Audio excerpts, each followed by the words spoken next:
across the UK. On DAB+, on your smart speaker, on your smart TV, and on your side. This is Talk.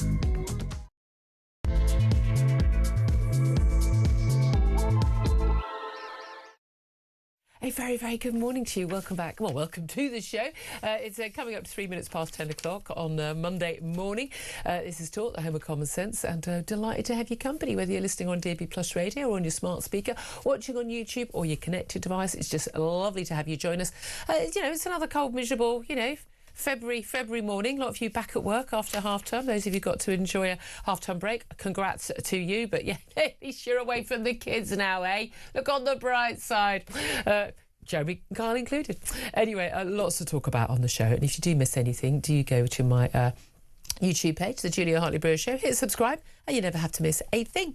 Coming in this hour, we are going to discuss the calls for a treason probe into Andrew, as was Prince Andrew's links to disgraced financier Jeffrey Epstein. And crucially also, who knew what when? We've talked about this solidly for the last week or so, or even a few weeks, at the palace, which royals, which senior staff, which senior police officers, who at the RAF bases, whatever it is, who knew what when? About these links, and why on earth was Mr. Playboy Prince allowed to just carry on doing whatever he wanted?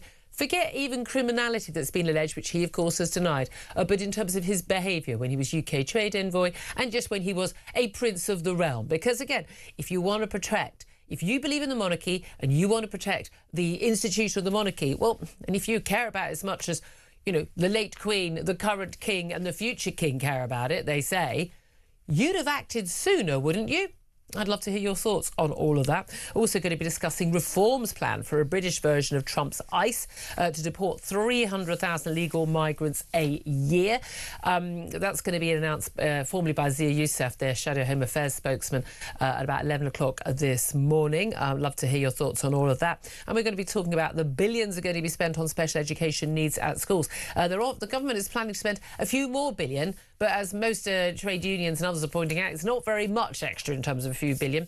Works out as I think about 900 quid per kid, which sounds like a lot of money, but isn't in the big scheme of things when you think how much staff cost and the like. But is it going to make a difference? And why are so many parents who do have a child who's got special education needs, why they are terrified their child may lose it? All of that coming up, plenty more besides. As I said, in particular, I'd like to hear from you on the issue, and it's ongoing, the royals and Andrew. But you can, as you know, you can get in touch on any topic you want at any time, and you know it's the same number, 0344 499 1000. But I want to know particularly, do we need a parliamentary probe into claims of treason over Andrew's links to Jeffrey Epstein, and particularly also what other senior royals knew? Should the royals be above the law and not be called to give evidence before Parliament? Do you know there's actually a rule under Erskine May, the conventions of Parliament, where MPs, unless there is a specific debate about the royals, are not allowed to actually criticise the royals in Parliament? I'm sorry, I don't think anyone is above the law, and we're constantly told they don't have a right of reply. Well, yeah, they do. They can issue a statement any time they want. They can give evidence to the police any time they want. I don't accept that anyone in this country, I don't care whether you're a royalist or a Republican, whatever you are in between, that anybody is or should be above the law of the land. But I'm old-fashioned like that. I'd love to hear your thoughts. 0344 499 1000 is the number to call. Text the word talk and your message to 87222. Get in touch with us on X at talkTV. Calls are charged to the national rate and text costs £1. Standard network rate message. Anyway, joining me, delighted to say for the show, regular now on a Monday, Benedict Spence, Conservative commentator. Morning to you. Good morning. Did I hear that correctly? You can call in about any topic. Oh, God, what did I say? What did I think? I mean, this could be quite fun. Keep it clean. To be fair, there's all sorts of things that we they have a habit of choosing. If I've got it wrong and it's not the subject of the day, they've got a very big habit, my lovely audience, of telling me when I've got it wrong, which is the joy of the show. It's also why we are not as out of touch as, the BBC and Sky and everything. They block responses, or they just say, no, this is what we think that you should be talking about. Sod off. Oh, we'll decide, thank you. The British people have decided, right, we'll decide what we're talking about. Thank you very much. Benedict, this Andrew story ain't going away. No, it's not. OK, I've seen a lot of conspiracy chat online about, it's all focused on Andrew and not on Manderson because it saves the government a bit. No, there are two different police investigations. Yeah. Well, there are about 12 different police investigations, different police forces, and they go at different paces. Yeah. And there are decisions that are made in terms of the evidence you can actually use to even arrest somebody. I mean, they don't need it if it's a hurty tweet, obvs, but there we are. Do you think that we need to go further? Because there's a lot of talk about, who knew what when, senior royal protection officers, the senior police, senior royal staff, and everyone's going, stum. I think all of that stuff is going to come out in the wash either way. I think that there's too much public focus on it, although I do think it needs to be reiterated that we can't simply use that as an excuse for dragging feet. Because, whilst you've pointed out that the Mandelson situation is a different investigation, that's not to say that people, including, I suspect, Lord Mandelson, would not like it to be brushed under the carpet and forgotten about, and people with a lot of political power will try and do that. Yeah. When it comes to the question of whether or not we need a treason probe, I think that is very dangerous territory to go down. There are lots of things over which I think many people in the UK would like there to be questions raised over, and you were talking about the slightly more sort of conspiratorial discussions. There are many people who look at the behaviours of successive governments and say, in whose interest is this being done? I think a very good example of that is the Chagos deal. A lot of people are looking at the plans to abolish jury trials and wondering, is that really in the interest of the British people? Philip Hammond, when he was Chancellor of the Exchequer, and the government was pledged to get a good Brexit deal, he acted basically in cohorts with the EU to try and ruin our deal. I said at the time, he's a traitor to his country, he should be tried for treason, and I stand by that to this day. Especially given that I suspect the Labour government is going to try to reopen the idea of closer alignment with the European Union. Again, is the subject, that top line, treason, is that something that we really want to reopen right now? Because that's a slippery slope down which I think that's sorts of very, things, very different depending on interpretation, because it's not always going to be this government, it'll be another government at some point, and who knows what flavour of government that's going to be. Do we trust a police investigation? Again, I'm going to have to keep saying this, but it is important. People are innocent until proven guilty, and we can have our views, and we can read what we've read, and there is some very, very, very damning evidence. That doesn't mean someone is guilty until there is a trial or a guilty plea and they are found guilty. But based on what we have seen so far of the amount of stuff that's coming out the weekends that's not even new. It's as this paper exposed in 2011, or as this paper exposed in 2005. Certainly with Andrew. His role as a trade envoy was queried at the time. We knew that ambassadors and stuff were saying, good God, this man is a disgusting oath. If the point of him is he's a royal prince and he can glad hand and grease fake palms and get us into rooms and get us deals and get us access in a way that he couldn't if it wasn't a royal, because that's how a lot of the Middle East and other countries behave, then he did the exact opposite. He actually went around offending people, not doing his job, and just by all accounts just go in and try and talk to attractive young women rather than the people who actually could do the deals that could get jobs for Britain. Prince Andrew, I don't believe, has ever done anything for anyone other than himself.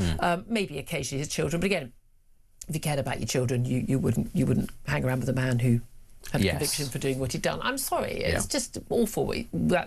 What we know that isn't even illegal is so damning. There's no way in the world, and we've talked to so many senior people working at the palace, working in the police.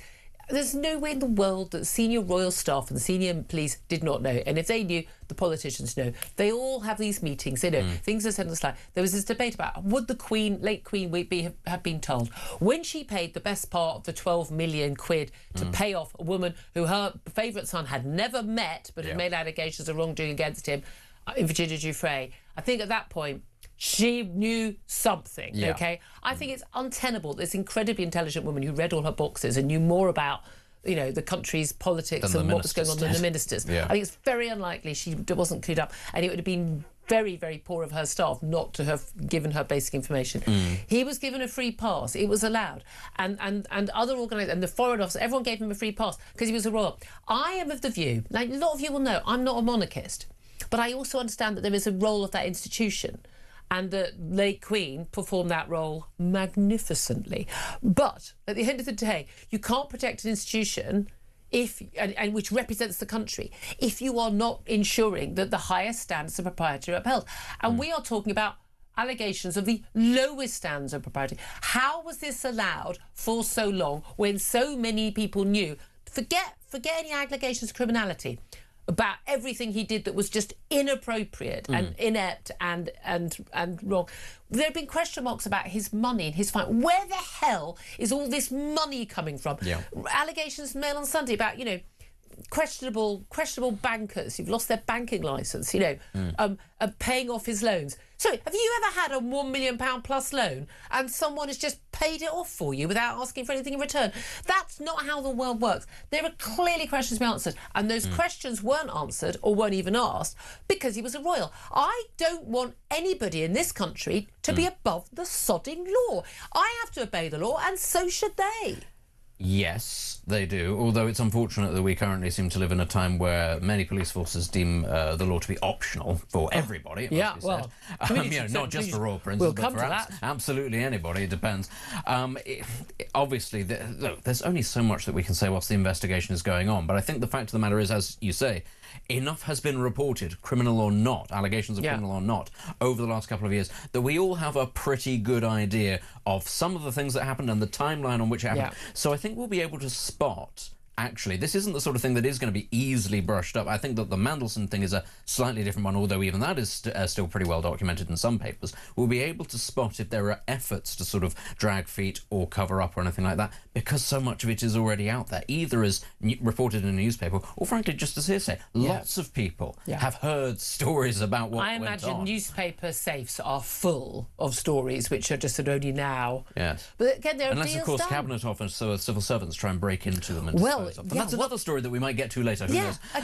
Again, should be... But as I say, the law, following it, that's optional these days. It really does depend on who you are. And it turns out, ultimately, that there are some people for whom they at least believed the law did not apply to them. Exactly. The key thing is, we've got these Epstein files. There's way more to come. The stuff we've seen is mostly redacted. It's only 3 million of the documents. There are way more. And if you most of us have probably got about 3 million files in terms of our emails and stuff, if you think how much people send. Now, I mean, the Telegraph report in the States has found some 6 storage units, massive big storage units, where it would appear Epstein has been secreting computer disks and the like. Because there was this whole thing, well, for some reason, I mean, this guy, apparently, he missed a paedophile, but there were no videos. But we know he'd installed security cameras. I mean, they were there at this house, and there's evidence of that being done. He's put security cameras everywhere, but there's no record of any videos of any room whatsoever. Well, of course he had them in storage, or he had them destroyed. And when his house was first raided, we know that they said it was suspiciously clean. I mean, there were no computers, no nothing, no hard drives. Really? I mean, really? You go to anyone's home, they would have that stuff. So there could be way more. The thing is, this has exploded over politics, and again, it's not just in Britain, America. It's a French minister or something who's lost their job. I mean, this is all exploded everywhere. All these people just hanging around with dodgy people. It's powerful people hanging around with rich people, and rich people hanging around with powerful people, and basically everyone being allowed to get away with what they want because they think they're above the law. They hide in plain sight because they think they're above the law. Why do they think they're above the law?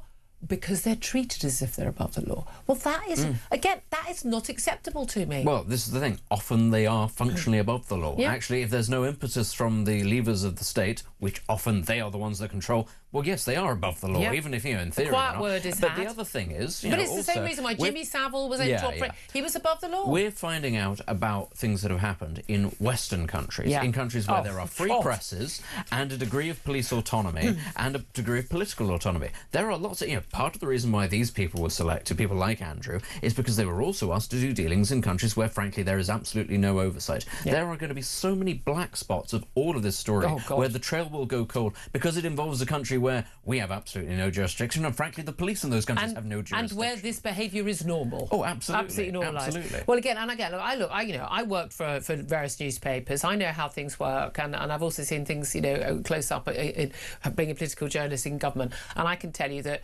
everyone is working round the clock to sort of protect the monarchy and protect institutions. But when you do that, you actually allow criminals or alleged criminals, or people linked to people who have done committed criminality, to go free. And I don't care. Again, I don't care whether you're you're raping a girl above a kebab shop in Rochdale, or if you're thinking you're having sex with a consensual woman who's been trafficked to you. And again, the allegations have all been denied on that front from Andrew.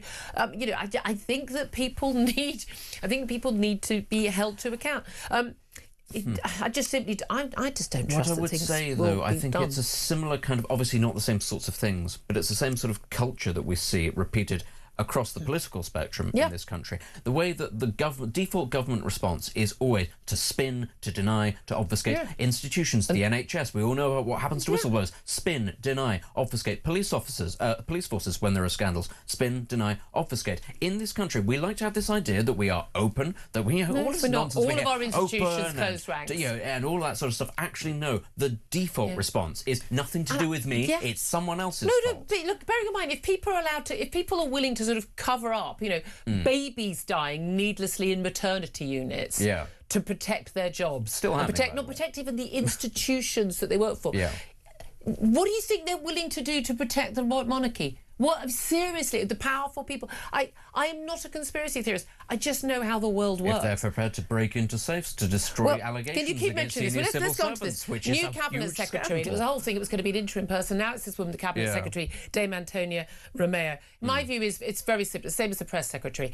If I even know your name, that's not good. If you're on the front page of any papers, you're the wrong person for the job. Big question marks about bullying allegations in her previous job when she was Deputy High Consul in New York. Allegations about her expenses. She actually paid back thousands in expenses for business class or first class flights between London and New York that simply were not necessary for her job. And anyway, what the hell are you doing flying, that class anyway, and expecting us to pick up the tab? And it's just big question marks about. We've had her former boss as the foreign secretary, the Foreign Office's permanent secretary, questioning whether she's the appropriate person for the job. And then this story that the Cabinet Office broke into a safe which had contained the report of it. They didn't have the code, but they broke it. You couldn't find someone with the code and come back on Monday morning. And then destroyed the evidence in this bullying report. I'm sorry.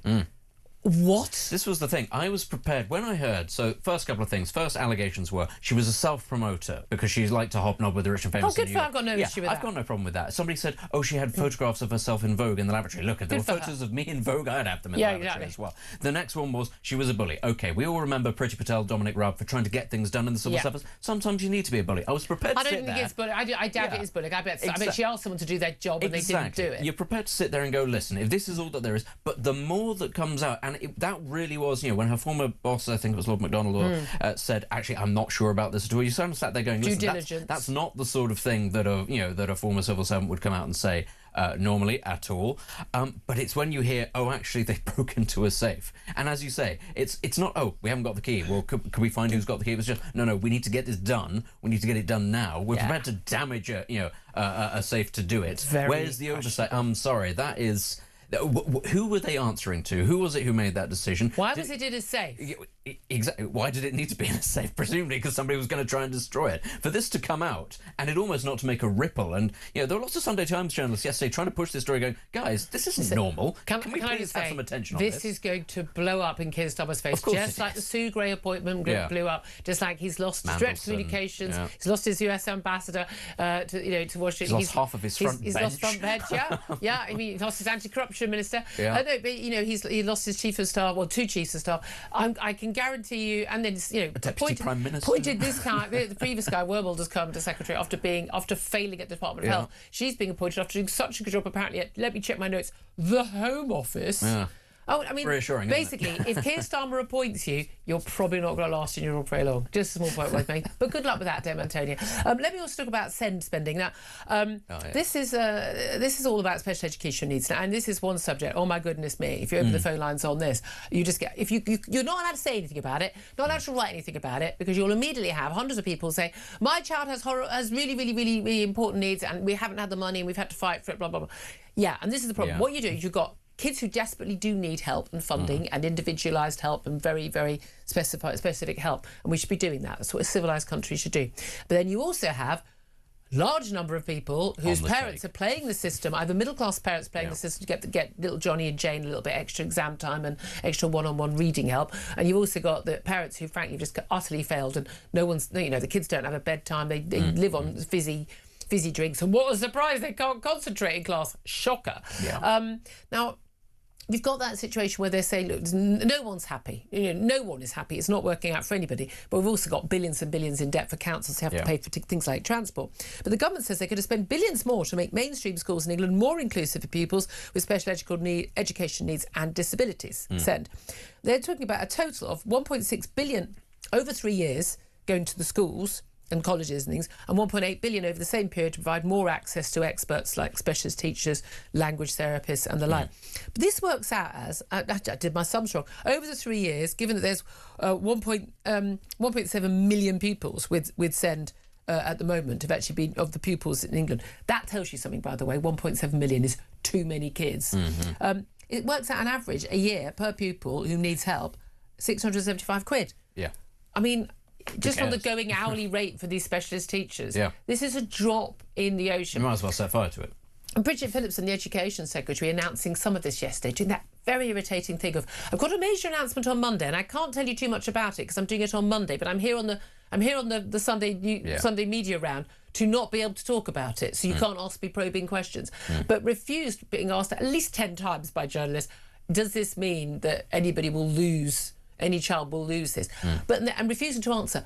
But yes, but some children should be losing it because they clearly don't need it. What they need is a sodding bedtime. Yeah. I mean, it's a similar thing to the Motability scam, which is something that was set up by, a society, as you say, that is benevolent towards people. Understand some people have really difficult needs. And some parents get all the help they need. And this is also part of the thing, of course, isn't it? Which is what counts as something on the that actually requires these things. Let's take autism, for example. You have some children on the autism spectrum who can't speak, who will have actual meltdowns if anything in their routine is out of place. You also have some children who are absolutely fine. Nothing, in fact, is wrong with them. If anything, they have a heightened IQ. But technically, these are all people with the same problem. They're a bit difficult.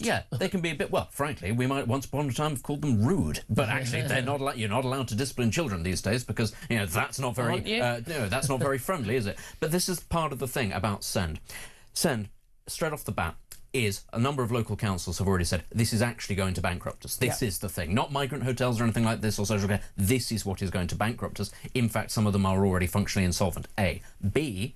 The uptick in spending has absolutely no impact on educational outcomes. It is not improving the lives of any of these children. They are not getting better results at school. They are bumbling along at the exact same rates they would be. So you have to look at this and say, okay, maybe a lot of parents feel very sad that they're not going to have the money.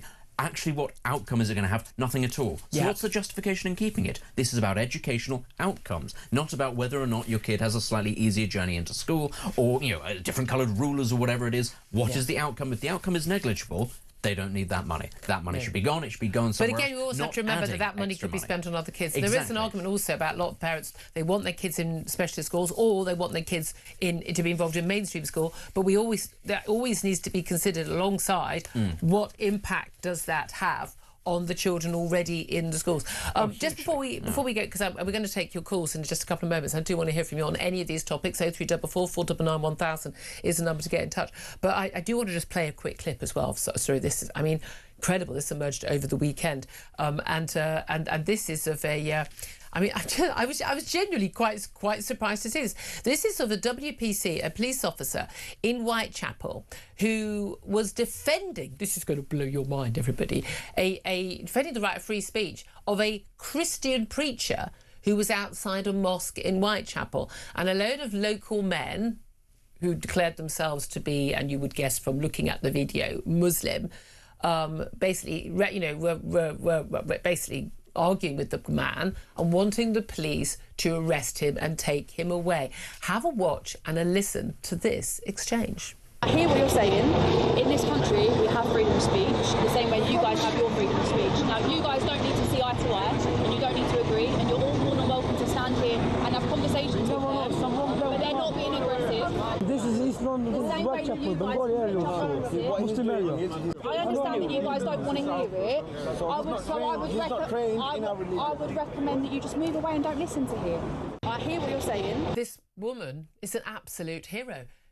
Absolutely extraordinary. I would recommend you just move away and don't listen to him. You don't need to stay and listen to something that you don't want to hear. It's on a public road, and he's preaching his gospel. Now, look, I'm neither a Muslim nor a Christian. You've got the right to both of those religions in this country because we live in a free country. But you don't get to say that you can't be... Now, personally, do you need to preach outside a mosque? I'm not entirely sure. Again, I think there's an element of manners, but he's got the right to be there. And one of the bits you may have not heard if you're listening, even if you're listening very closely, is that one of the men says, this is a Muslim area, which I think is the key bit there. No, mate, this is Britain. This is the answer. And people are allowed to preach their religious views wherever they choose, where they are not actually... He's not insulting anyone, he's not attacking anybody, he's not hurting anybody. You know, I'm an atheist. I get religious preachers outside my local supermarket, and they often go, you know, God, and I go, no, he's not worried about me. Yeah. You'll go to hell. That's fine. I'm happy with that. I don't believe in a heaven or hell, so it's fine by me. Yeah. But this WPC, I think this is the first time in years I've seen a police officer basically say people have got freedom of speech and basically not a criminal matter. But the nuts thing is, as you said, you know, she's a hero, but she's doing exactly what she should be doing. This is what the job should be. And when you look at how actually, you know, like the Batley Grammar School teacher, for instance, or all the myriad other examples of people for whom the police have not, in fact, said, actually, this person can say this, they can do that. That the police and I'm going to arrest you if you threaten them. And the police have actually gone, oh, actually, no, community relations, all that sort of thing. Actually, this is the standard. And if we had this standard, you'd hope, at the very least, we wouldn't have so-called community tensions because people would know where they stood. But on the subject of him being allowed to preach outside a mosque, well, why not? It's a proselytizing religion, the same as Islam. Is it any different to the call to prayer, which everybody can hear if it's played out? Absolutely not.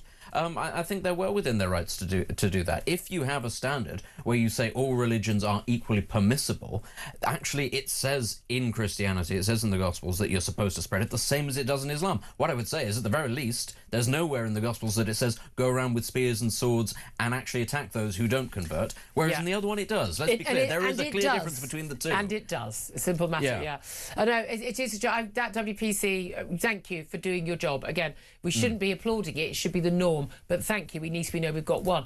A police officer who's doing that job properly. Thank you to you. 10:29 is the time. Thank you for your calls. Give us a call, 0344 499 1000. Texts and tweets coming in as well. Do we need what effectively would be a treason, a parliamentary probe into claims of treason over Andrew's links with Jeffrey Epstein and what other senior royals knew? If there's something else you'd rather talk about, get in touch about that as well. Would you reckon on that, police officer? 0344 499 1000. This is Talk.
across the UK.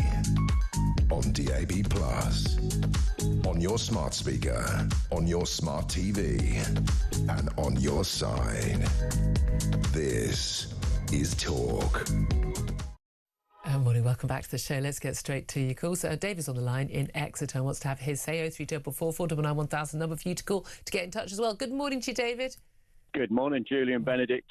Thanks for that line there with the police officer just doing your job, what you should be doing. Yeah. Right. Constitutional monarchy. The whole point of what they're supposed to be doing is upholding the laws, customs and enactments agreed upon in Parliament. It's in the coronation oath. Before the king gets the crown, he has to swear a solemn oath to uphold the law. Yeah. Full stop. He gets the crown on that basis. Now, if he doesn't, as a common law jurisdiction, he's out of his office. That's a very good point. But the funny thing is, a lot of people who are sort of saying, oh, no, don't ask too many questions, they think they're protecting the monarchy. I don't think that if you believe in the institution of the monarchy as, as a representative, of the head of state of this country, surely you need to protect the rigour and the scrutiny and the the values of the people and the staff and the people in those offices. That is, the reason why the late Queen was so admired was because she was seen to actually hold those values absolutely top of her concerns day in, day out. That's absolutely correct. The whole point is of them keeping the government within the law, their government in their name. They get the red boxes every day for government business, and they have to sign off on everything and give it the nod. Now, our problem is more. It's not. Well, there's more than one problem. We've got 100 years of socialism that have tried to smash the constitutional monarchy system. Now, I agree with you, Julia. It's a good system when it worked, but it doesn't work anymore. Well, I'm not a monarchist. I've always been very. I know a lot of you all hate me for that, but I'm not a monarchist. I'm the same reason I voted for Brexit. I want only people who are accountable to me to have any power over me. That's the only way I can put it. The king and the Queen were accountable. You're under your, in the Bill of Rights, you're allowed to, go to them with a grievance. But it's in an old sense of position, not like getting signatures. It's the way, you're perfectly within your right to say to the king, right, I'm not happy about this, give me a remedy. And if enough people do it, that's what should happen. And it's a good system. It should share power between the Crown, the Lords and the Commons. Oh, it's worked very, very well for hundreds of years. I mean, our country functions because of that. But often, Julia, we keep looking at these problems with the civil service where they've run off with the power. They're not sharing the power. Like Antonia Romero is a good one. I've tried to highlight her with all of the would-be right-wing politicians, Ben Habib, Rupert Lowe, Nigel Farage, Anne Widdecombe. She was on the radar quite a long while ago, but she's not on her own. There's a board of these people that have got the power. The power doesn't lay with the ministers, and this is where we're going wrong because the democratic bit isn't working. Yeah. No. So the king has to do, like Di Davis that you've had on, and I love him to bits, well done. He was calling it out. He's the right side of the law. Yeah, and I think doing more for the royalty as a result. David, thank you very much. I'll get to a couple of texts and tweets, and we need to take another break. But Will's got in touch saying a parliamentary probe into claims of treason will achieve literally nothing. Do you know who runs these inquiries? It'll be another establishment cover-up. Anne says nothing's going to happen. It's all a show for the public to make it look like they're doing something. He will retire quietly and be forgotten about. Too little, too late, says Sasha. Poppy says no, that would just waste more taxpayers' money. Tara says this is a job for the police, not politicians. Wanda says we need Parliament to focus on grooming gangs, or do white British children not matter? And Barry says I think the whole royal family knew the Epstein files are just the tip of the iceberg. No wonder Harry and Meghan escaped. I'm not quite sure that's why they went, but there we are. So much more to talk about on all the different topics, including that reform to special educational needs funding. We're going to talk to an award-winning teacher, Stephen James, about that. Lots more top guests coming. Up next, we're going to talk to the former royal editor of The Sun, Charlie Ray. This is Talk.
across the UK.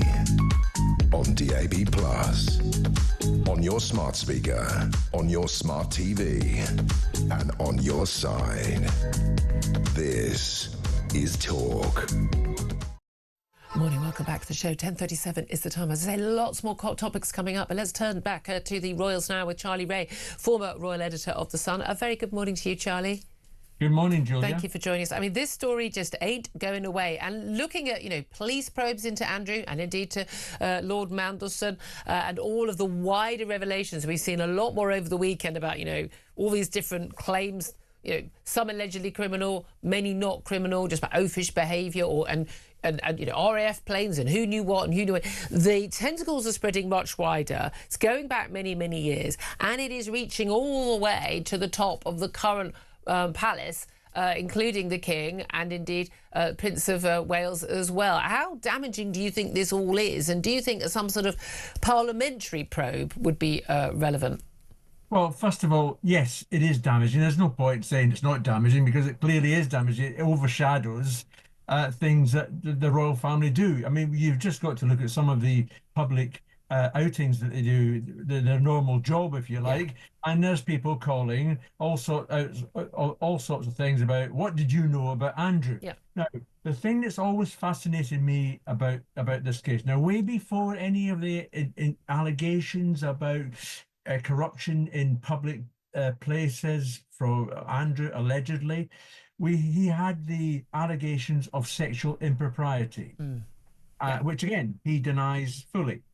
He then gets called into a room where his mother is sitting, his brother is sitting, and his nephew is sitting. And they say to him, "We've had all these allegations, Andrew. What do you know about them?" Now, did he explain fully that, yes, I did, it's, I'm sorry about this, but, I think these are the way things are? Or did he, as he more likely said, none of this is true. It's all a load of lies. And they're just trying to besmirch me and everything else. Hence, the money was paid. Why the money was paid in the first place, I still don't know. But that is a question that needs to be answered. And you and your guest earlier on, I think it was Benjamin, were saying things like, we need an inquiry as to who knew what, when they knew it, and how they knew it. And that inquiry has to come after the investigation into...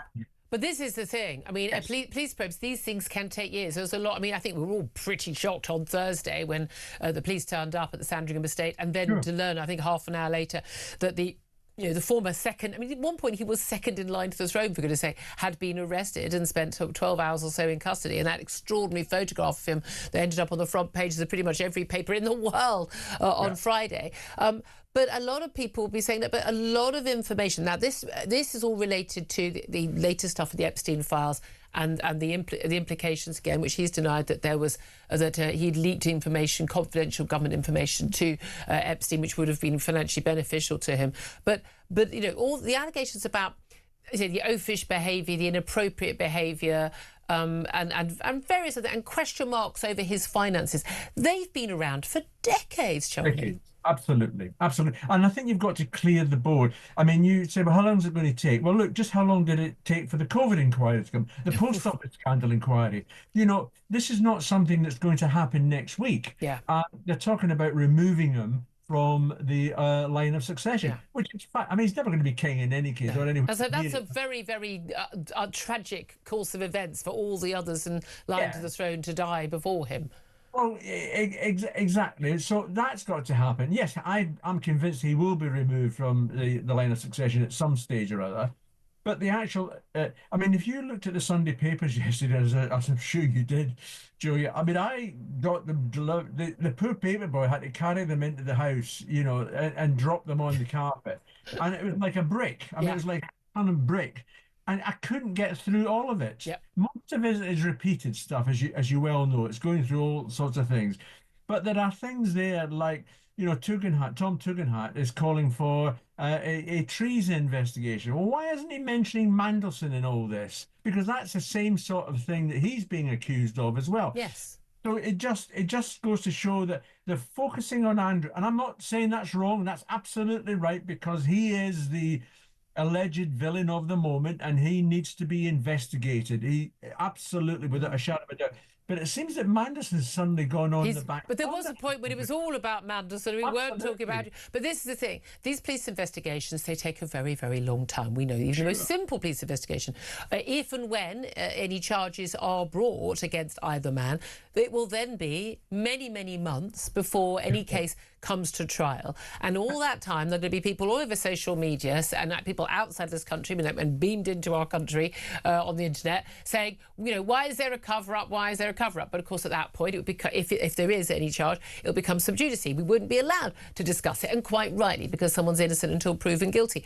Once there is any charge, if there is one. But this is the trouble, isn't it? This stench of this.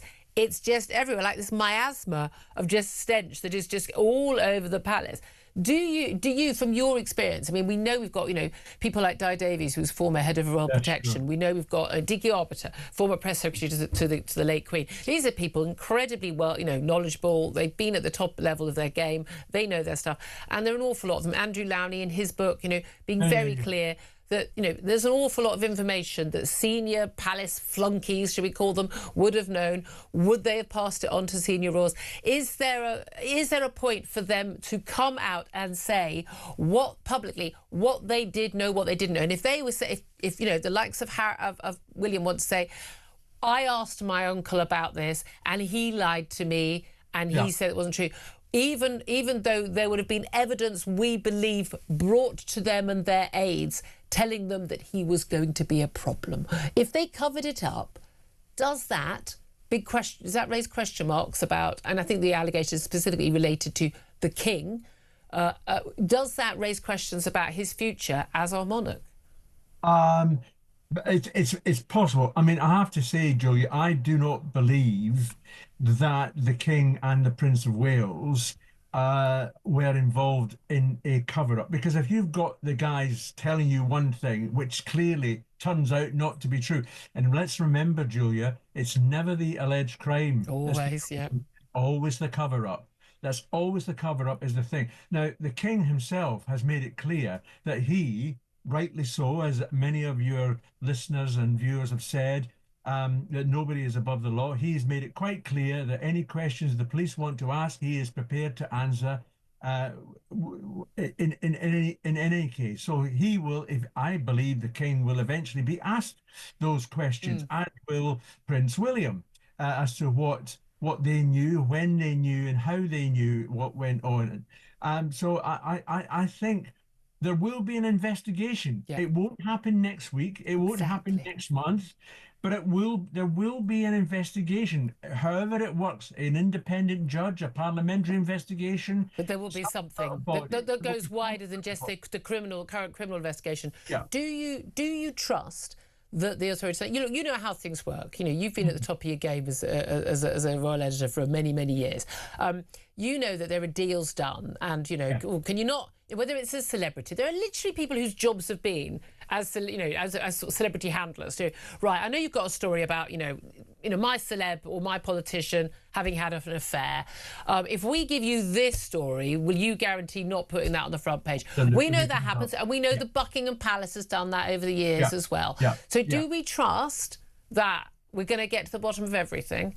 Well, the problem with that is, and I've guilty is not the right phrase, but I've had problems with the palace where they've gone above my head on a story that I wanted to give out, and they've said, well, look, if we give you this little story, you'll dump this, which is, I'm sure it's happened to you as well. And you think, oh, I don't think this is right, using very colourful language. But that story always comes out eventually. It'll come out in your paper, it will come out in another paper. Yeah. And that gives you, it really does annoy you when you've got such a great story and it goes away.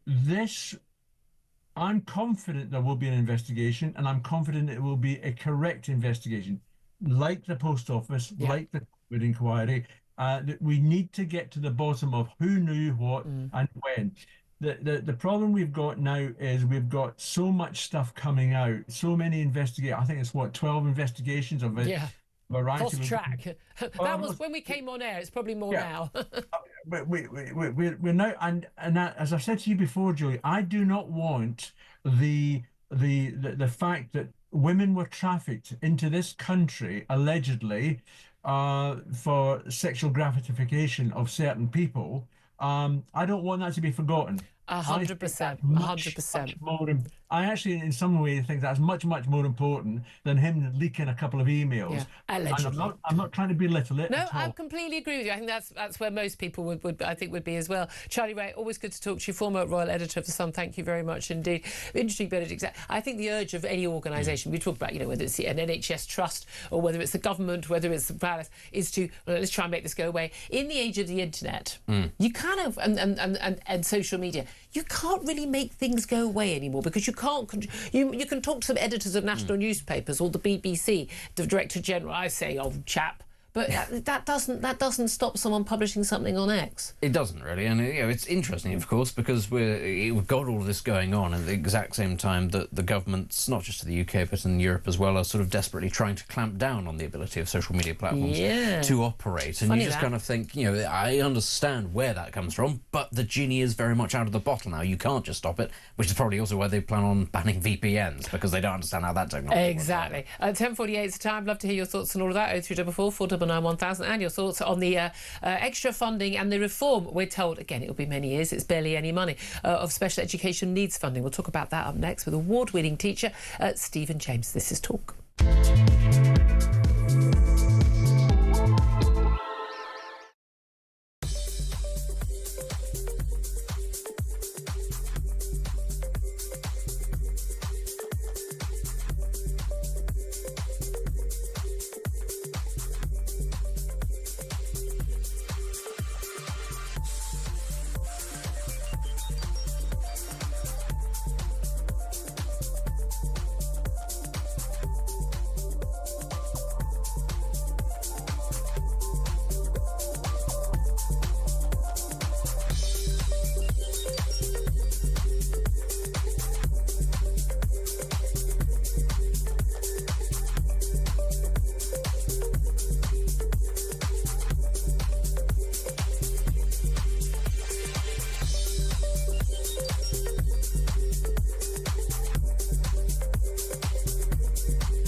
Across the UK, on DAB+, on your smart speaker, on your smart TV, and on your side. This is Talk. This is Talk, the Home of Common Sense. I'm Julia Hartley-Brewer. 10:51 is the time. Well, today the Education Secretary, Bridget Phillipson, is talking to Parliament and telling them all about her big reforms to special education needs funding in schools. 1.7 million pupils have apparently got special education needs in schools in England, and over 480,000 of those have got EHCPs, which basically give you a legal guarantee that you will actually get help. But the government says they're going to spend an extra 3.4 billion quid. But it's over 3 years, and it's for 1.7 million kids on special needs help. But we won't guarantee that not every child will keep their extra funding and their extra help. Well, let's talk about this with Stephen James. He's an award-winning teacher. A very good morning to you. Hello, good morning, Julia. How are you? Very well indeed. Thanks for joining me. I think most of us will know someone who's got a child who's having some help in school for special education needs. I mean, wasn't the case when I was younger, that's for sure. But we also know there's a massive variety. There are kids who need every bit of help. They need literally to be in a class of, 3 or 4 kids. And then there are some kids who, let's be honest, a bit of bedtime, a few healthy meals and a bit of discipline, they'd be absolutely fine. But in terms of what we know so far about this reform, is it going to make a blind bit of difference? Is it going to help or is it going to hurt kids? Look, I think any money spent wisely by government will ultimately help. But what I will say with this is that demand has risen very sharply in the last couple of years. Why is that? Is that because people are more aware? Is that because of COVID? Is that because of a multitude of issues? Local authorities, as we know, are very cash strapped, and schools in some places do lack very specialist knowledge. Now, and I think when I was teaching, you would look at your class coming up to you and you go, right, okay, there's the needs in that class. I need to go and upskill myself on whatever maybe disabilities or special needs that those children have, and then implement that in your teaching for the following year. Yeah. But what we're looking at now is hubs of excellence. Certainly when I'm looking at Kent, hubs of excellence where there is specialist knowledge delivering teaching to those children. The trouble with that, of course, is specialist schools often, kids are from many, many miles. You can't just sort of, get your kid on the bus or pop them in the car or walk to your local specialist school. It can be many miles away, and that's when you end up with these comedy taxi bills for kids for hundreds and hundreds of pounds a day. But what we're also looking at there is not just the children moving there, it's also the teachers as well, and the CPD that can be delivered by them to us. So I remember going to a school called the Beacon here and learning from specialist teachers in dyslexia, and they would, change my way of thinking about it, and then how I can deliver my, quality first teaching to the whole class, not just to those children with dyslexia or Here's the thing, though. Somebody went to a comp and it was taught in, top group GCSEs with, O-levels as it was then, with people who could barely read. Mixed ability classes are quite difficult. And I'm not saying that the kid who's got dyslexia is thick and can't go... I'm not saying that at all, quite the opposite. The trouble is, you can't teach a class of 30 with a massive range of ability and needs. And a lot of parents of kids who don't have these special education needs worry that actually an awful lot of resources in mainstream schools are focused on these kids because there's this legal right. And, OK, some kids who are quite bright might get looked after. And actually... the rest in the middle get completely forgotten about. Yeah, and you're right to point that out. But when funding is secured through an HCP, that is ring fenced for that child and that is used by that child. However, I have seen examples in schools where you might have a group of children being led by a specialist teacher or a teaching assistant to be able to better deliver that teaching for that child, and it might be social skills that are needed with it as well. Yeah. But what we really need here is not a kind of race to the bottom in terms of how we're dealing with children with additional needs. It's about how we can make sure that all children in your school, in your class, can be, propelled forward. And that's the real focus for me. But again, we know that, schools that are struggling to find a stand-in maths teacher, are pretty much was going to be struggling to find some of these educational specialists as well. In terms of the extra funding, I mean, it looks like a drop in the ocean. I've worked it out as £675 a year per pupil. I'm not sure that covers much of the cost of those specialist teachers. A lot of parents say we're in this situation where we've got this massive explosion of kids who are claiming this. And again, is it lockdown? Is it people being more aware? There isn't an explosion in kids who are severely, say, autistic or needing extra care. It's only in the milder cases. There's a lot of concern that actually you've got the middle-class parents who are gaming the system, getting extra teaching for their kid and get extra time in exams. You've got working-class parents who are struggling, and frankly, a lot of parents who just frankly aren't doing the job of parenting very well, and they're also able to claim a shed load of extra benefits if they've got a child who supposedly has this disability. And you've got a lot of financial and educational incentives for parents to get their kids statemented, and at the same time you've got a bunch of parents who've got kids who desperately need the help, who say they're waiting years for assessment and their kids are getting worse and they're not getting the help. How do we have a system which surely in a sensible, civilised country should manage, where we don't let people game the system, we don't let every other kid have considered to be special, but we do make sure that the kids who need it get it, and they get it straight away?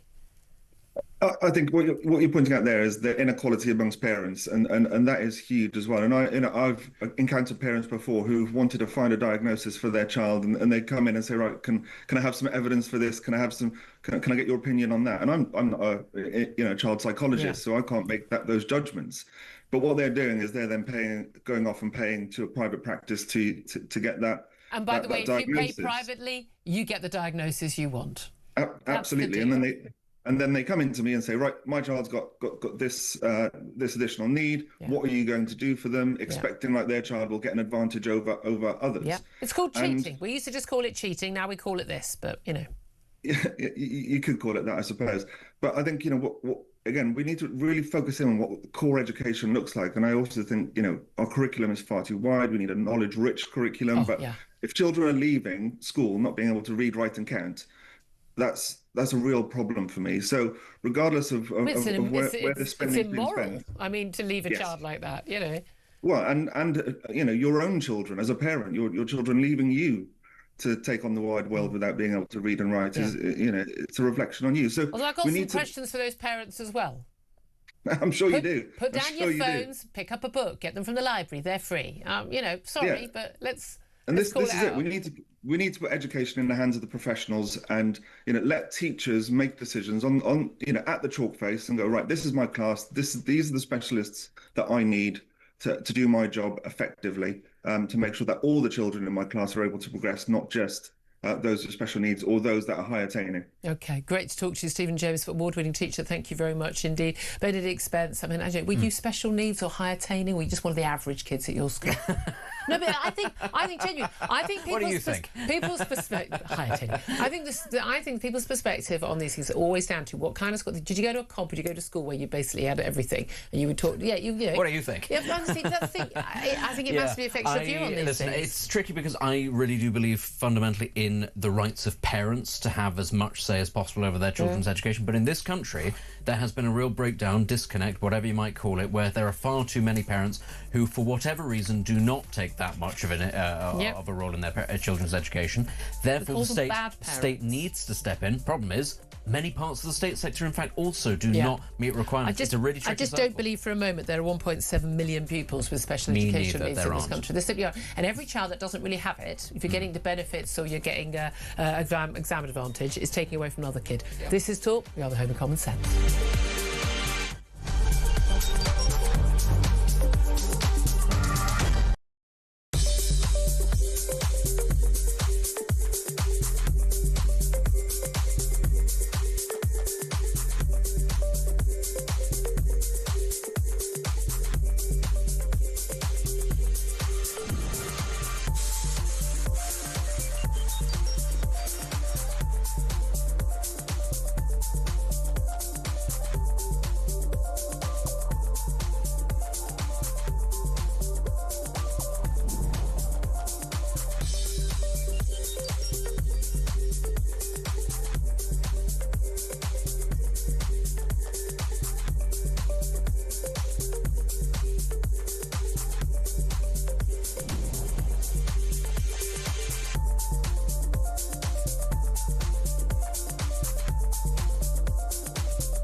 across the UK.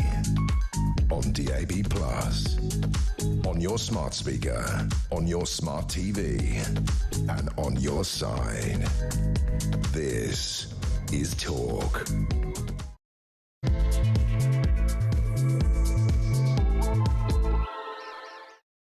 Good morning, welcome back to the show. This is Talk, the home of common sense, with me, Julia Hartley-Brewer. We are fast approaching 3 minutes past 11 o'clock, and whether you're listening on DAB+ radio or on your smart speaker, watching on YouTube or your connected device, thank you so much for your company. Really appreciate it. I'm live with you until 1 o'clock. Don't forget, if you miss anything, go to my YouTube page, the Julia Hartley-Brewer Show. Hit subscribe, you never have to miss a thing. Coming up in this, we're going to talk more about these criminal investigations and goodness knows what into Andrew Mountbatten Windsor and his links to disgraced financier Jeffrey Epstein, the latest revelations there, and the calls, Tom Tugendhat, former security minister, and others, saying there needs to be a parliamentary probe into possible treason committed by Andrew, and also, you know, what royals, what staff knew what when. Bearing in mind that allegations have been made, but the former prince has denied all wrongdoing. Now, we're also going to talk more about the Chagos deal. Nigel Farage was, not surprisingly, denied being allowed to get on a boat or a plane from the Maldives to Chagos over the weekend. But we're told that if we do drop that Chagos deal, now Trump has now this week decided he's against it, we face paying billions in compensation to Mauritius, because we're not going to give them something that they don't own and never had any right to. On what planet is the government arguing this? Well, we'll talk about that. Plus, around now, we are expecting Zia Youssef, the Reform's new Home Affairs spokesman, to give a speech talking about Reform's plan for Britain's version of Trump's ICE to deport up to 300,000 illegal migrants a year, and plenty more besides. We'll talk about that. And also, the latest on Donald Trump's tariffs. We're now actually the biggest loser because we had the lowest tariffs from Donald Trump, and now we've got the same as everyone else. I think 15% is the latest. Difficult to keep up. May have changed since we've come on air, to be honest with you. Anyway, joining me for the chat today, delighted to say, is Benedict Spence, Conservative commentator. Morning to you. Good morning. Lots and lots to talk about. We're asking people to get in touch. As you always say, get in touch whatever you want to talk about. You're in charge of what you say on the phones. That's the end of the matter. But in particular, I'd love to hear your thoughts on the latest revelations, the latest demands for action, parliamentary probes into claims of treason, you name it, over Andrew's links with Jeffrey Epstein. What did other senior royals know? I mean, again, we've been talking about this for last week. You know, does this damage the institution of the monarchy? And can they best save the monarchy, Charles, William and others, simply by being totally honest, being forthcoming, saying we'll help the police with their inquiries? It's not quite the same as, right, look, this is what we know. Here are all the files. This is what I was told. This is when I was lied to.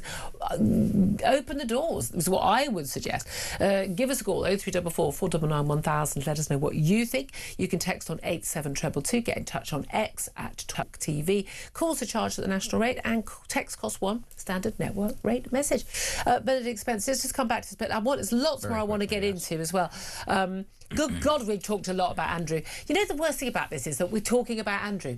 He's a horrible, horrible, horrible man. Every time that we have a story about Andrew or Harry, and you think maybe this will be the last one, and it never is. I thought the most telling video was something, I think it was from an American TV station. They were interviewing a former Royal Protection Officer directly working for Andrew at one point, and he talked about how all royals have a call sign. You know, it's just, whether it's, it's like, POTUS 1 in America or whatever, and it was, Falcon 40 or whatever the hell it was. And they said, but that wasn't how he was known to all the men doing his protection. And then he said, I'm not sure I can tell you what it was. The first word was the, and the second word began with a C and had 4 letters, if you can guess what. That's what he was known as. Now, the thing is, I don't know whether you've been following, the royal family closely over the years, but certainly as a journalist, been very aware that this man was considered to be a wrong-un. And I'm not about criminality, just a wrong-un. Question marks. Where has his money come from? Money grubbing. Randy Andy didn't. The headlines to Randy Andy didn't do justice to the stuff that I've heard, and that was before there was any allegation of criminality. He has denied any wrongdoing. He got arrested last Thursday. That photo has gone round the world. But there's no doubt at all, and I wrote a piece for The Sun on Friday about, this raises big questions. That can of worms has been opened. It's now splattered all over the furniture in the staterooms at Buckingham Palace. And I was quite surprised to see how many people who I know are staunch monarchists, the royal editors and royal correspondents who have been fawning and kowtowing to the royal family and their aides for many years, rather than proper You know, they report things as if they are true, as opposed to this is what the royal family has said. They reported on the royal family in the way that, as a political journalist, we reported on politicians. There would be a very different view of the royals, in my view. But even they were saying this raises questions about the institution. Now, I don't know if it raises questions for the institution. I think it raises questions for most people about perhaps who should be on the throne. Yeah, I think it raises questions about potentially the judgment of individuals when it comes to family. Exactly. And this is, of course, going to be both a strength and a weakness of the royal family that we need to recognise, is that, OK, when you have a family of people who are, involved in this, it means that everything is a lot more tightly knit. There's no questions about succession or anything like that. However, familial bonds can cloud people's judgment, even in the case of doting mother and son. Exactly, even in the case of somebody who, by all accounts, was the perfect public servant, the perfect embodiment of the role, can still have a blind spot, and that can be disastrous. We don't know exactly, but it's possible.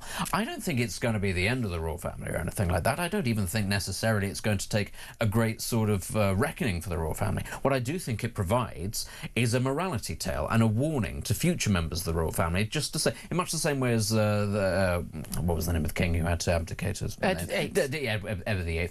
It's a sort of a morality tale. You are able to say to subsequent members of the royal family, now look, you are born with immense privilege and immense powers and immense all sorts of that.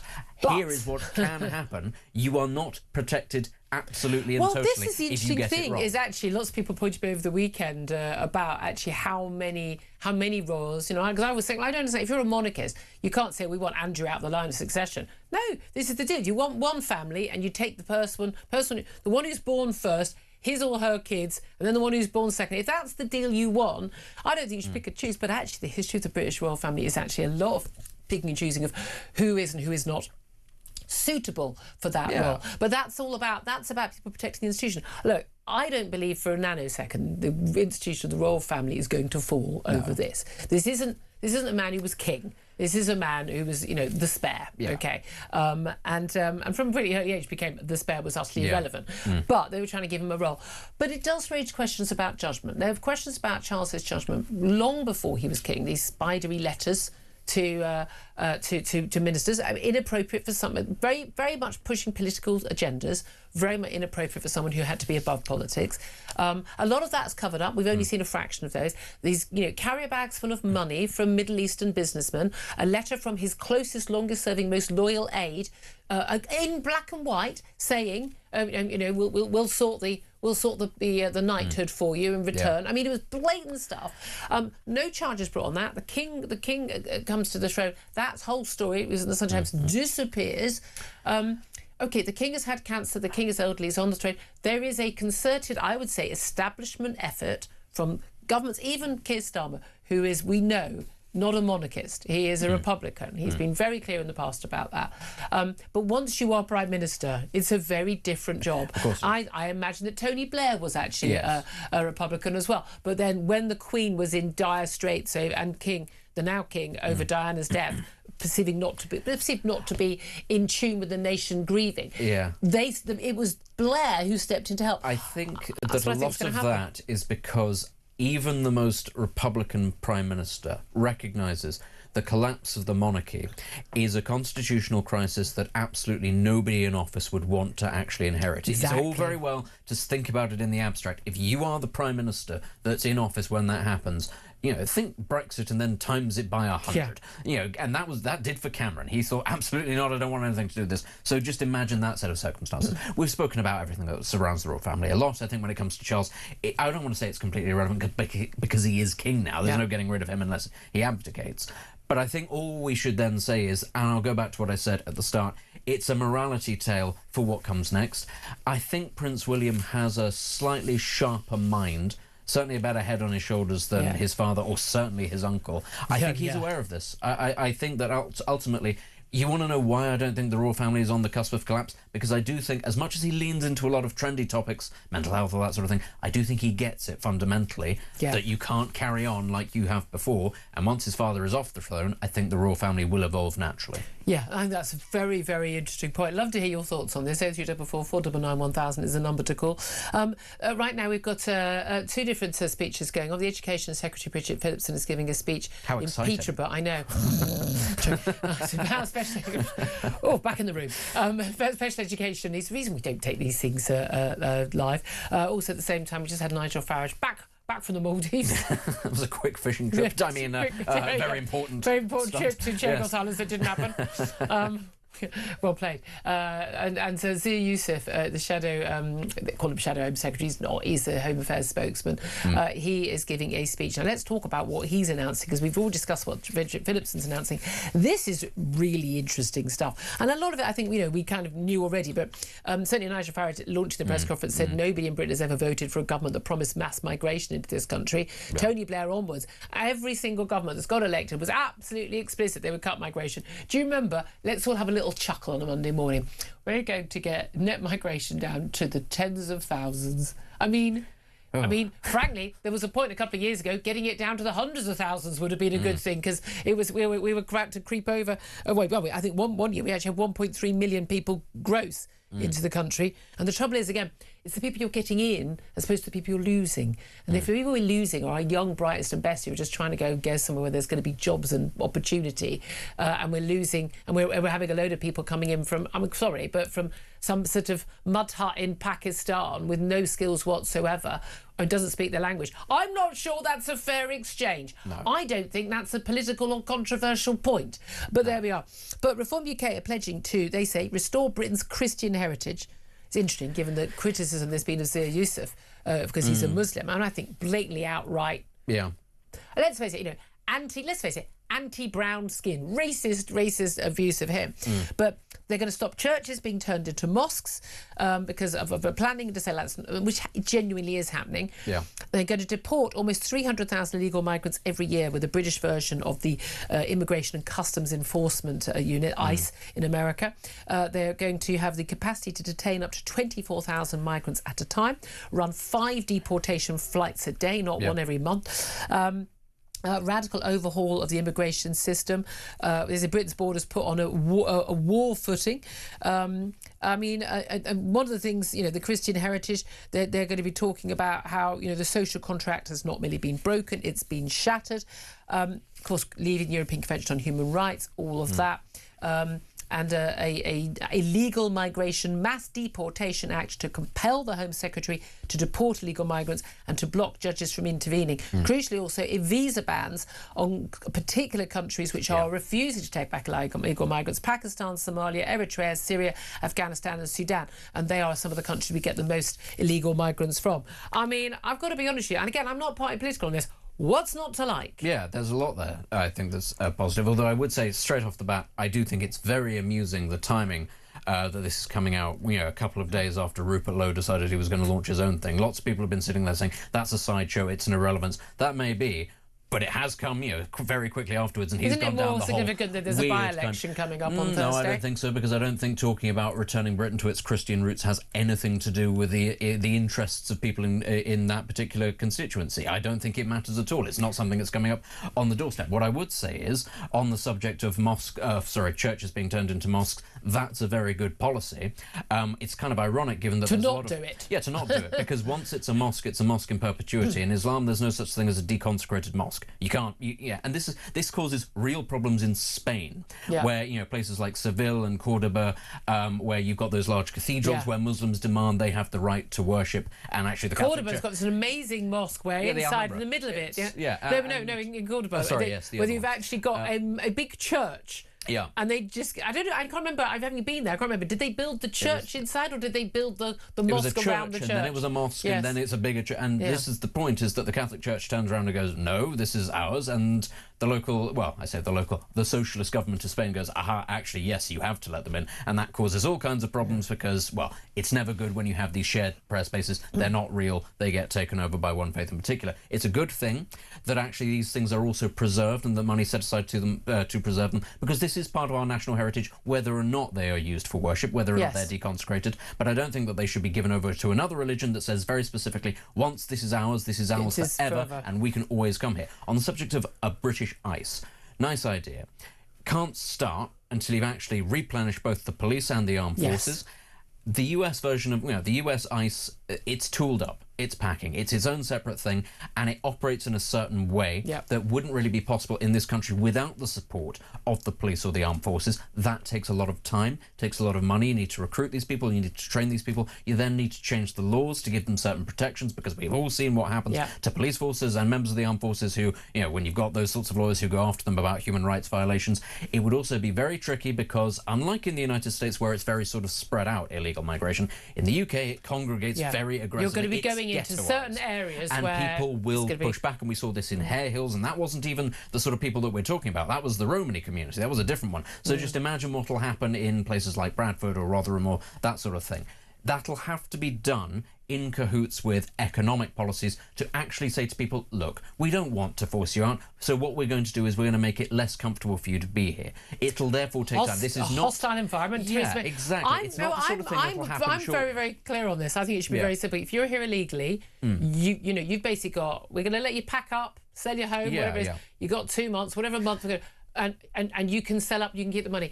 If we take you, if we seize you, we're seizing your assets as well. I think... I'm serious. Yeah, it's up to you. Fine. It's up to you, and we're going to go in, and if we have to...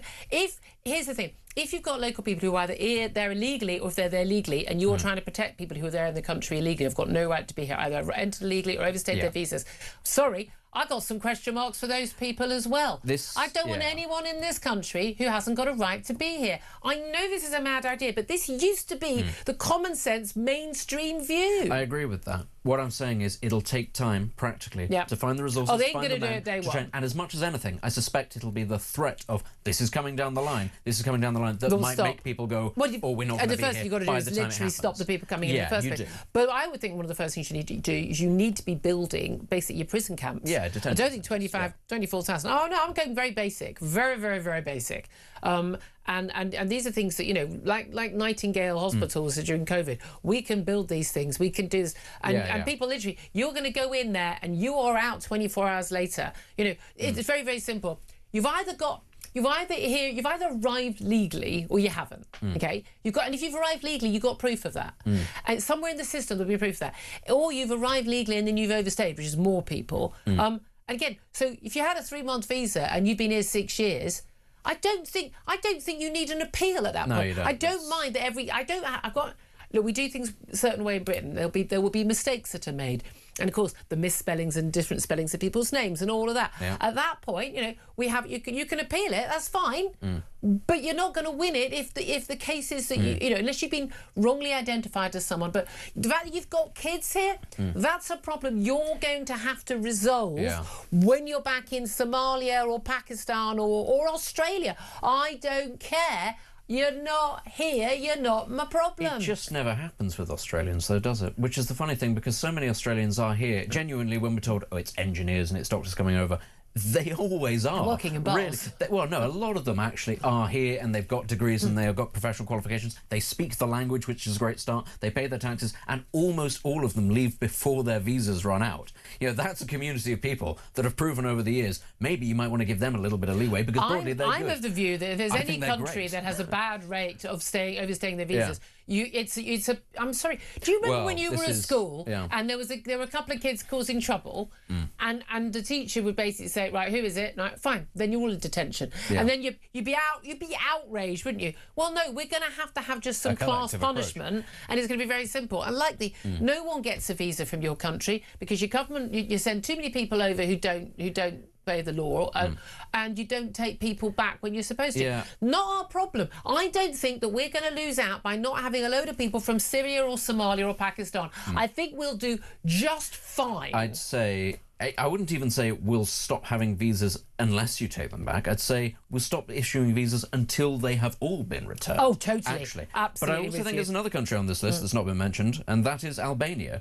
Yeah, but we've got to deal with them. 10% of the population is in prison in the UK. 10% of the Albanian population. I'm sorry. If we're going to have a collective view by head across Europe, they are by far the worst ones. I don't think there's anything wrong with saying, listen, guys, until every single one of those is gone, none of you are getting in. Sorry, it's just how it is. I don't care what deal we have with them. But this is the same. Not a good deal. We should have a policy. I've always said this before, like bouncers in a nightclub. The reason why we don't want 20 blokes coming in on their own is because the chances are there's going to be more trouble. But if there are, there are 10 men and 10 women, Ali G. they don't let the women in on their own now anymore either. they not? But we know because they're going to be trouble, and it's why they expect us certain people. We want you to be dressed up. If you're dressed up, we're more likely to.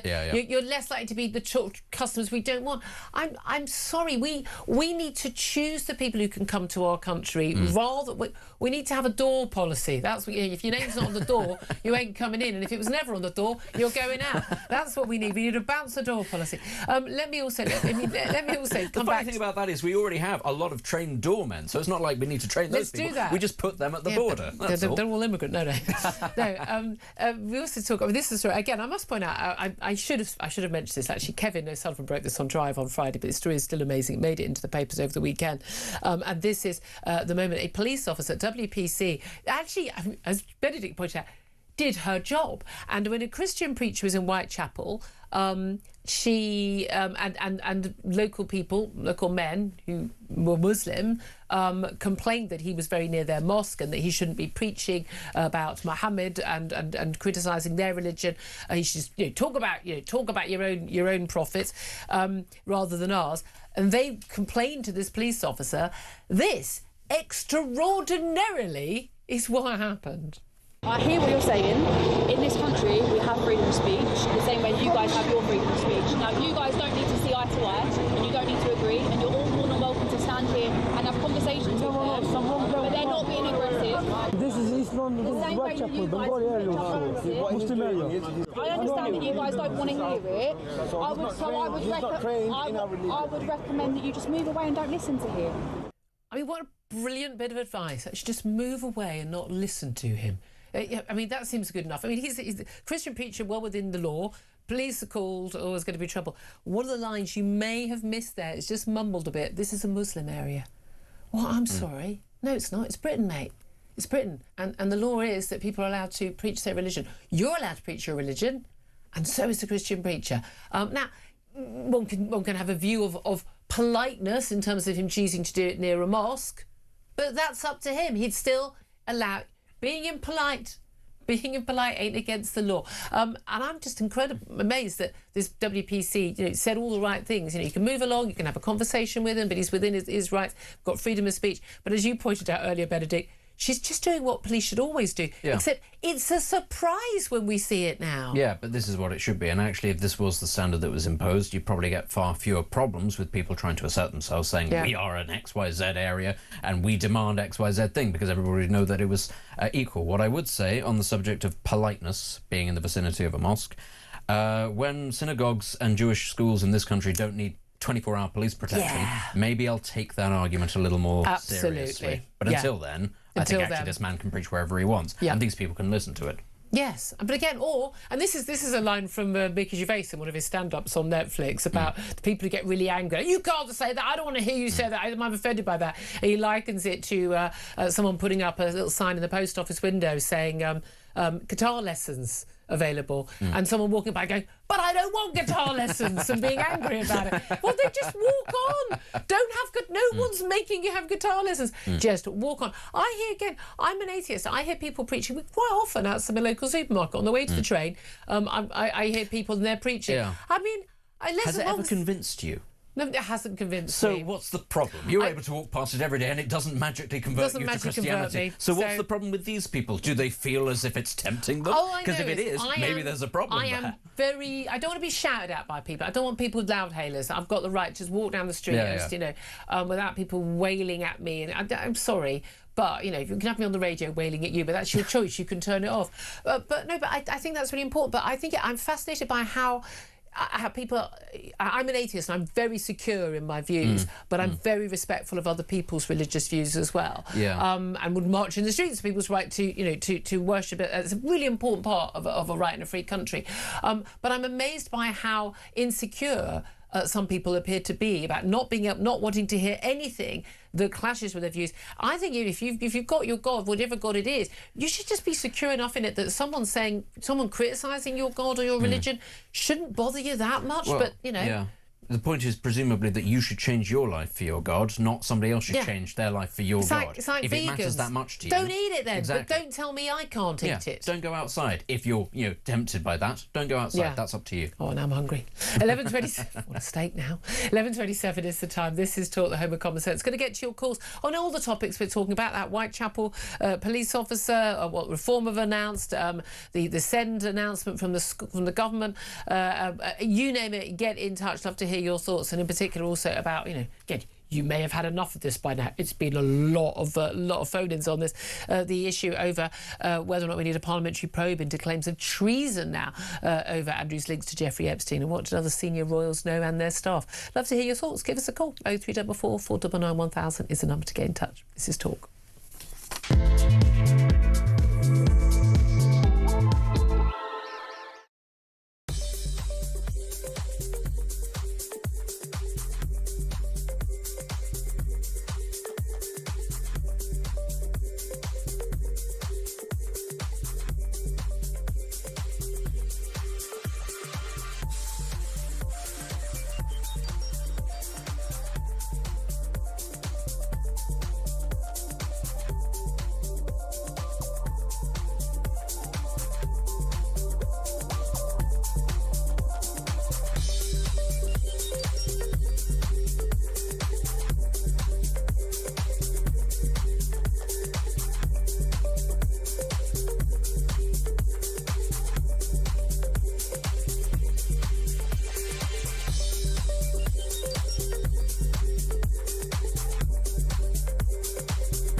Across the UK, on DAB+, on your smart speaker, on your smart TV, and on your side. This is Talk. This is Talk the Home of Common Sense with me, Julia Hartley-Brewer. Thank you very much indeed for joining us. Benedict Spence still with us, and you're on the phone lines. Let's hear what you have to say on all the various topics we're talking about, including the special educational needs announcements coming from Bridget Phillipson, the Education Secretary today. Anne is in Cumbria and she wants to have her say on that. Good morning to you, Anne. What do you want to tell us? Good morning. It's just a concern from sort of the other end of the spectrum. I was a SEND teacher for many years, worked with students with SEMH, which is social, emotional, mental health issues. We would have students at schools where their placement at the school cost around £100,000 a year, plus the taxis, private taxis to get them there and back. The students would be on maybe 4 to 6 hour a week timetables. Much of the time when they were there, they would be asleep. And it's a side of the coin that I don't think a lot of people are aware of in terms of value for money with education and where this budget is actually going to go if we start applying it to individual students. Yeah, I mean, that's going to be an issue. Do you think there's a concern about the fact that we've now got 1.7 million pupils who are apparently being diagnosed with having special educational needs, although not all of them, a fraction of them have actually got this sort of, these, was it ECHPs, which will, I can never remember the exact title, which actually entitle them to extra particular help. Is there a problem that we're kind of putting too many kids into the special bracket when actually we're not then focusing on the kids who really need it? or we're not then focusing on solutions to how to help the children do better, achieve more fully, achieve their potential. There's a lot of benefits that are involved as well in terms of carers allowance and things like that if your children are diagnosed a certain way, which can be a bit of a pull, quite a good incentive.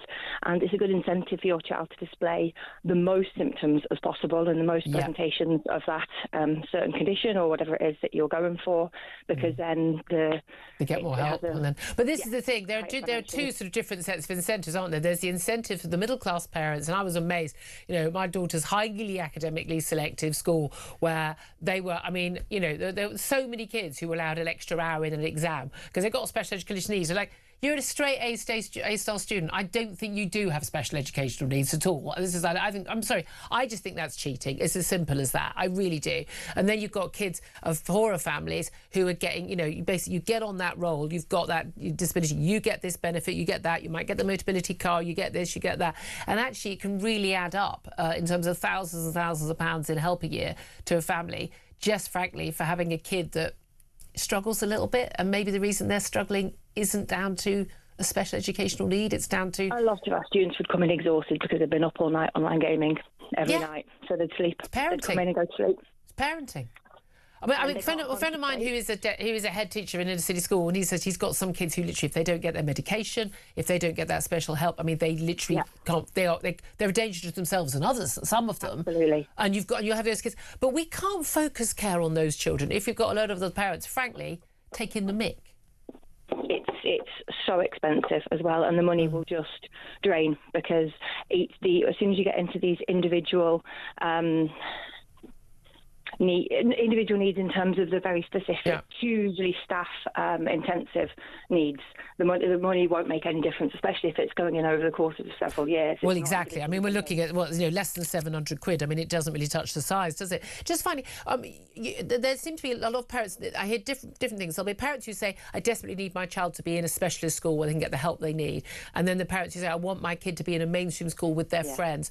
Is it different needs that can work in different environments, or what do you think is the better option, or is it completely different for different children? I feel like the schools where I worked for so many years, we were there for the children that were left behind in the mainstream schools. Yeah. More than anything, and that's the sentiment that you can't say when you're working there. But the 30 children were able to get on with it because we had those students in our school on one-to-one lessons, one student, one teacher. And the other kids got and even if they did come to school and go to sleep and shout at us and throw things around, there'd be 30 kids somewhere in a school that were just getting on with their education without having stuff thrown at them. And this is a crucial thing. We need to actually think about the other kids as well. Such an interesting call. Thank you so much, Anne. Really appreciate that. Let's go to Stephen now. He's in Wolverhampton. Hi, Stephen. What do you want to talk about? Good morning, Julia. Morning. Like yourself, I am an atheist, and I've yet to be convinced on religion, but as yourself, respect everybody's religious beliefs. History is repeating itself when it comes to factions in different communities. It's just racial, religious bigotry and hate, and it's exactly like the Northern Ireland situation. Yeah, I mean, this is in relation to the WPC basically selling a group of men who say this is a Muslim area to about a Christian preacher. Well, you know, walk on, have a conversation with him, but he's got his right to say what he wants to say. Exactly, and the irony is that Catholics and Protestants in Northern Ireland are sticking together on a particular issue, i.e. immigration. But the point is, if we're not careful, this will become exactly like Northern Ireland, and they will start building walls and fences, etc., etc. And there'll be, there's already no-go zones, but there'll be a physical barrier. And absolutely. It is extraordinary, isn't it? I mean, I know that probably people be born in this country, but from parents who came here as immigrants, I just find it utterly bizarre. I wouldn't go and live in Pakistan or Saudi Arabia. I wouldn't go and live in a country and then just say I'm just going to impose my political, religious views on the people of this country. I think it's just such a strange thing for people to think they can do, but but also such a strange thing for a country to allow them to do. But there we are. Thank you so much for your call, Stephen. Appreciate that. I think that warning is a fair one. 11:36 is the time. We're going to take a quick break, and then we're going to be talking to the executive editor of the New Statesman about where we are with, Chagos deal, where we are with the Cabinet Secretary, and you name it. This is Talk.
Across the UK, on DAB+, on your smart speaker, on your smart TV, and on your side. This is Talk. Good morning, welcome back to the show. 11:38 is the time. This is Talk, the home of common sense. Delighted to welcome my next guest now, Ollie Dugmore. He's executive editor of the digital version of the New Statesman magazine and joins us now to talk all things politics. A very good morning to you. Morning, Julia. Thank you for joining us. It's just an interesting development today, by the way, which something I know you were on Question Time recently talking about in terms of student loans. And we've had the Kemi Badenoch, the Tory leader. She has basically announced over the weekend the Tories would get rid of these sort of Plan 2 student loan repayments, which basically means, and there's a load of people I know, young people in this office, paying ridiculous amounts of money back on their student loans and perhaps never even fully repaying in full.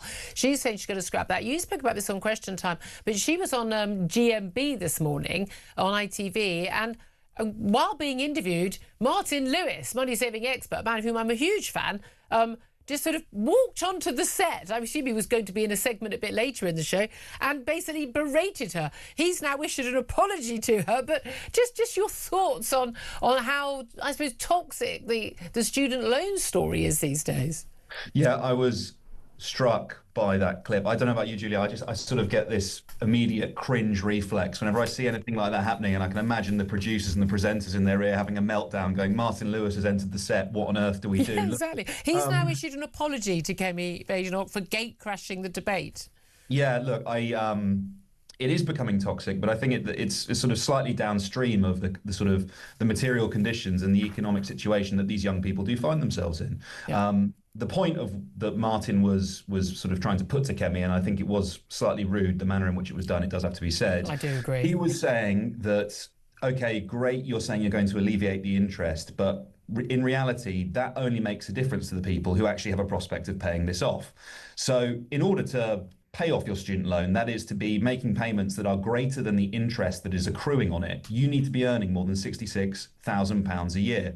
Sort of, you know, even if you just think about someone who's on a kind of median but certainly good salary, let's say 40 to 45k, they might pay about £1,500 a year towards their student loan. The interest is about £3,000. So the debt pile gets bigger and bigger and bigger. And I think the point he was trying to make is that if you're going to spend money to try and make the system fairer, you're better to unfreeze the thresholds to escape this fiscal drag and create that space at the bottom whereby, because when the student loan system was initially introduced, there actually was a bit of a gap, right? You could be on a decent enough salary, the point that earnings were at that moment in time, whereas you wouldn't be paying anything back.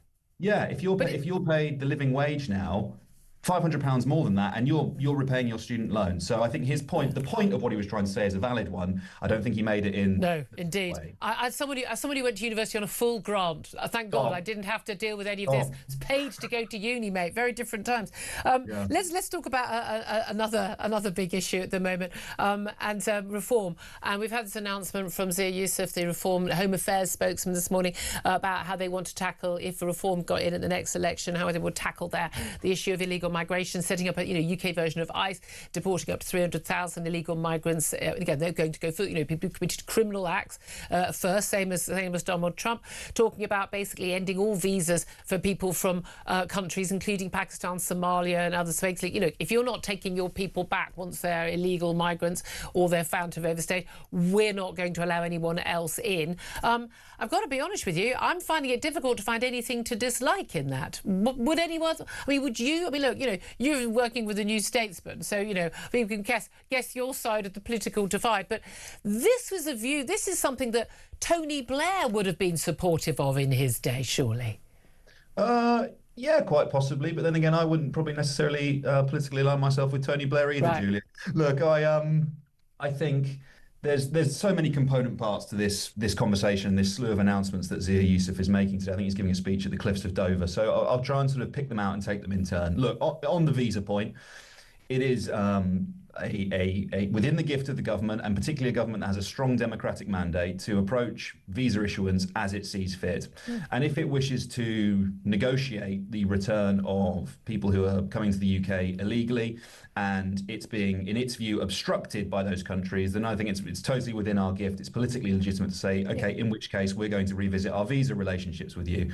And that's quite significant, particularly for Pakistan, Turkey as well, because it's about 160,000 visas a year we issue to Pakistan. I think it's the sort of the second highest in terms of the number that don't accept returns. Turkey is the only higher one. So look, there's a point of leverage there for sure. And then on the ICE point, which I'll try to take, look, I'm much less keen on that, to be honest with you. I'm always fascinated by it. Surely, either if someone's entered the country illegally or they stayed illegally, especially if they've committed crime, we know that's been the top priority for ICE in America. Why is it remotely controversial for those people to be removed? This is a bit I don't get.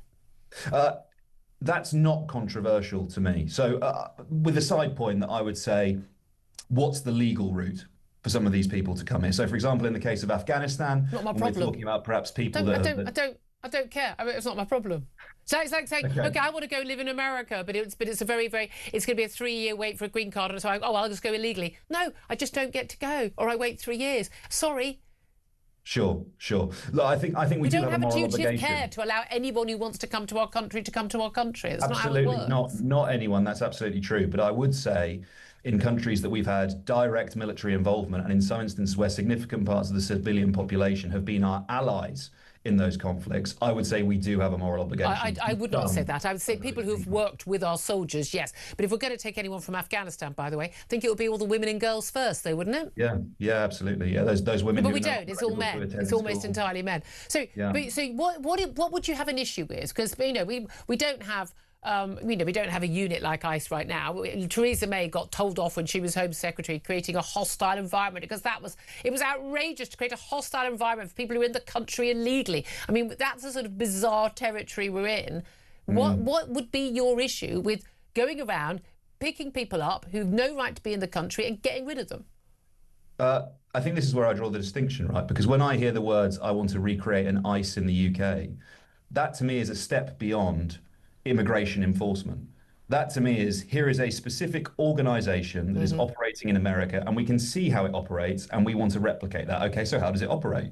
It is masked, highly armed. Why are they masked? Why are they masked? Exactly. You know why they're masked.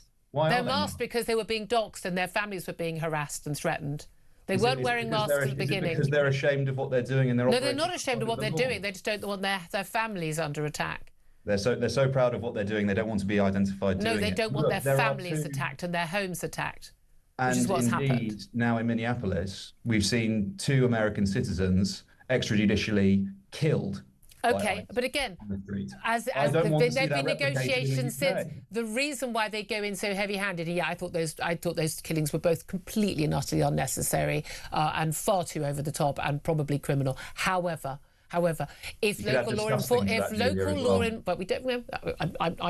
I wasn't there at the time. If local law enforcement actually cooperated and said, yes, we've just released a foreign felon who's now back on the streets, and they didn't release them, they gave them to us straight away, which is what they were not doing, that wouldn't be necessary. It's the lack of cooperation from local police. If the other authorities cooperate and collaborate, it's not necessary to go in heavy-handed. I think that's a slightly generous interpretation of what they're doing. I think the Trump administration in particular, there's an old anarchist principle, Julia, called anarchists don't have principles. Propaganda of the deed, which is that essentially in the simple way by which you act and demonstrate your power, it has enormous political consequences. Oh, right? Yeah, and it has had political consequences for Donald Trump, and they were quite deliberately the consequences that the left tried to orchestrate, and I think ICE fell for it, and that was foolish. But if everyone just cooperated with the law and law enforcement of the law, we wouldn't have that issue, would we? Well, I think there's a distinction, isn't there, between cooperating and then ending up being shot. I think in Renee, but they're armed because so many. What a surprise. Illegal migrants who've committed serious crimes are likely to have weapons. So they have weapons themselves, and all American police are armed. We don't have routinely armed officers, so they wouldn't routinely be armed. But the school children that are being taken by these immigration officials, are they in the country legally? Well, I don't know. No, but if they're, you need to have an appeal process. But if you're in the country illegally, then you need to remove from the country. I don't understand what's controversial about this. I'll put them on the plane myself. I will put them on the plane myself. I don't have an issue. I don't care if it's a babe in arms. If you're not in the country legally, you don't stay in the country. I think you're misdirecting my point a little bit here, which is that I also don't have an issue with that.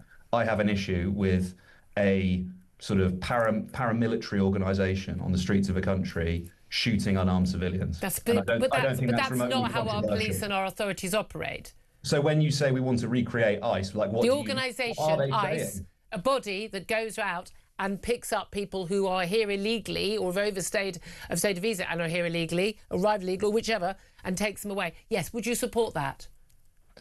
Yeah, I would. But you know that the police are allowed to use force if necessary if people resist arrest, right? So why would that be any different for ICE?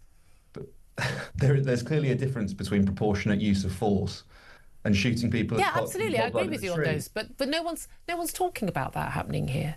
Well, that's why I said the fundamental question for this for me is what do they mean when they say they want to recreate ICE? Okay. All right. Just finally, I just want to ask you, Antonia the Dame Antonia, who's been appointed as the Cabinet Secretary. She's, I think, is it Piers Starmer's third Cabinet Secretary? He's on to his third set of Chiefs of Staff now acting. He's lost a Director of Communications, lost an ambassador to the US. She's a woman who's already been on the front pages for various allegations about bullying, which we're told were not solid enough. Then we're told that they were, for repaying expenses, for various things. Do you think this is going to end in tears? Because I'm pretty sure it's going to. Yeah, it could do. Did you see the Sunday Times story as well about the sort of compliance team breaking into a safe and destroying a copy of a report? Yeah. Oh, it sort of sounds like an organised heist. Something extraordinary is going on there. Something ICE would do. Yeah. I think, look, Starmer sort of made a bit of a rod for his own back with this one because he staffed his previous Cabinet Secretary, Chris Warmold, with the minor task of rewiring the entire British state. And for anyone with a sort of... Good luck with that. Yeah, well, quite. And then particularly when you appoint Chris Warmold to be the candidate to do it, right? This man is like the definition of a civil servant. Yeah. He is the blob incarnate, basically. Look, I think if you wanted someone to act in a dynamic fashion, if you're taking seriously this aim that you really do want to restructure and reorganise Whitehall, she may well be the person to do it because she is not sort of the traditional, the sort of, like I said, she's almost at the other end of that continuum. Well, no, except she's complete blob because she's on record as telling people they need to hire more non-binary people, which to me makes her instantly unemployable. We're going to have to leave it there, but I really hope you'll come back on the show again. Ollie Dugmore, Executive Editor of the digital edition of the New Statesman. Thank you for that. We're going to take a quick break.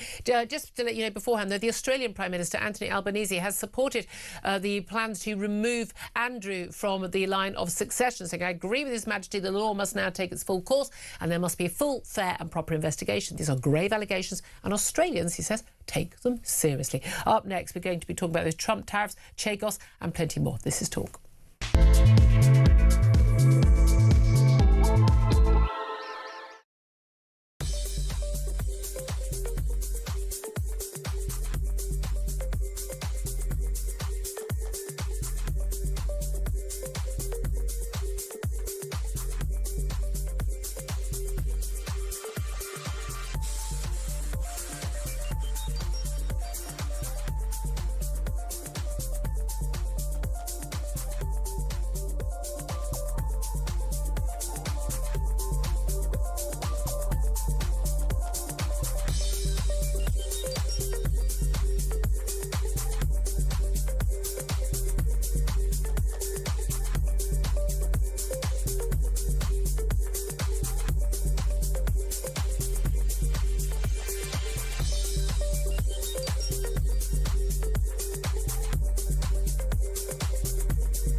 Across the UK, on DAB+, on your smart speaker, on your smart TV, and on your side. This is Talk. Good morning, welcome back. 11:54 is the time. Let's go straight to my next guest. He's former White House official Matthew Bryza. Good morning to you. Hey, Julia. Great to see you. I want to talk to you about Chagos Islands and I want to talk to you about Trump's tariffs. What are our tariffs today? Have they changed since I've been on air? Because they seem to change pretty much every time Donald Trump opens his mouth. We thought things had settled down a bit.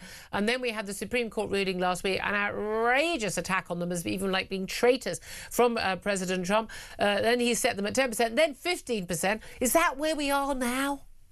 It is for now, for the next 150 days. Yeah, President Trump has the authority under the, what is it, like the 1974 Foreign Trade Act to impose tariffs up to 15% for 150 days unless Congress extends them. And it's anyone's good. I don't think Congress will extend them. So he's got other legal provisions, though, we can look at. There's another bit of U.S. legislation that says that he can impose almost unlimited tariffs if there's a study that determines that there was an intent to damage U.S. exports to whatever country. So there are these, because he basically brought, I mean, when he brought those tariffs in, was it the Big Beautiful Day or whatever it was, when he announced them? Liberation Day. Going, whoa, it was like a game show. What are we going to get? And then Keir Starmer, we got a lower rate than a lot of other countries, and Keir Starmer negotiated a lower rate than the EU, which was a very good thing. Although Again, I'm not sure any of it ever actually came to pass. We've never actually secured that formal trade deal.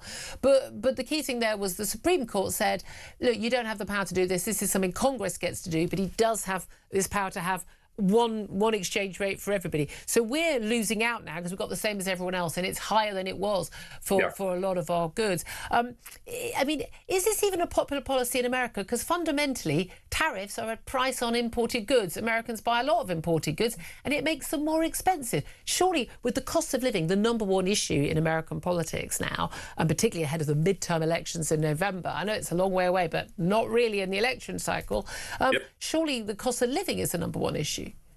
Absolutely, and we call it the affordability issue in the United States. It is the number one issue. Tariffs, that's simply a fancy word for a tax on goods that are imported. I mean, for a while, the impact on inflation of Trump's tariffs wasn't felt because, number one, a lot of companies front-loaded their imports before the tariffs became in effect. Number two, there are ways that companies and importers can react that maybe don't always pass on the cost to the consumer, so they eat some of the cost themselves because they want to protect their market share. But now it seems pretty clear that the higher tariffs have been pushing inflation up, and Trump's tariff policy is now a losing issue for him. I mean, all issues are, but it used to be popular, and now it's not. Yeah, indeed. It's fascinating, that, isn't it? And again, people say, well, OK, has it brought all of the jobs back? No, what a surprise. It's still cheaper to make the stuff in China or India, even with the tariffs. Let's talk about the Chagos deal as well, because this has been fascinating. Donald Trump sort of, praised the deal. It was the best he could get. It was a stupid deal. Now saying it's a terrible deal. That's the last statement. Who knows what he'll say this week? We were always told by our Prime Minister, well, we have to legally do the Chagos deal. Load of nonsense.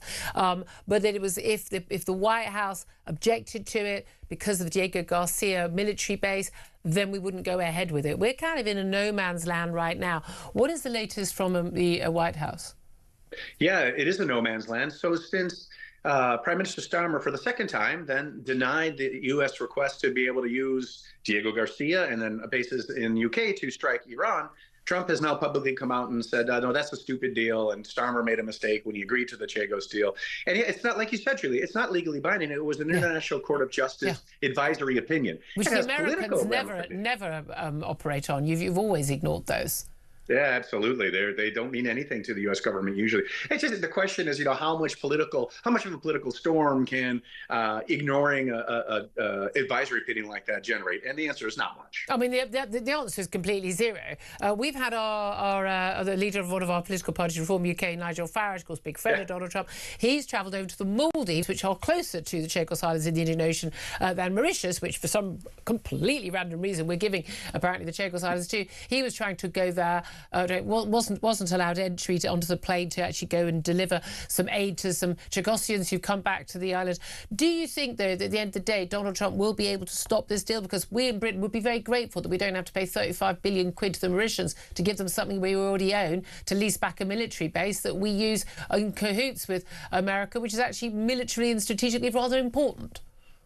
I think as Prime Minister Starmer, if he remains, however long he remains, he's not going to back down on this, I think, right? But, yeah, you mentioned Nigel Farage. He wouldn't let him on that boat. The UK Defence Minister. And Ben Wallace also said, that you have to have permission from the British military before you can go to Chagos Islands. So I don't think Starmer will back down. We'll see what Nigel Farage would do if he becomes Prime Minister.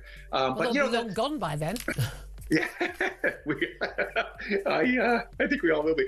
But to be technical about it, the Chagos Islands used to be part of Mauritius when Mauritius was a UK colony. So no, they weren't. No, that's the thing. They weren't. This is the point. This is the biggest lie that apparently everyone in America was believing. Not that anyone, let's face it, we didn't even know where they were. We had to look them up on Google Maps. Matthew Bryser, sorry it was short but sweet. Great to talk to you, former White House official. Up next, going to talk to Ray Hadel-Manku about, well, everything. This is Talk.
the UK.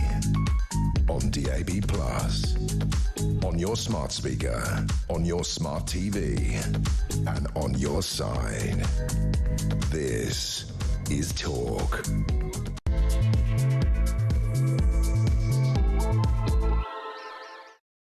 Very, very good afternoon to you. Welcome back to the show. It's 2 minutes past midday. This is Talk, the home of common sense, with me, Julia Hartley-Brewer.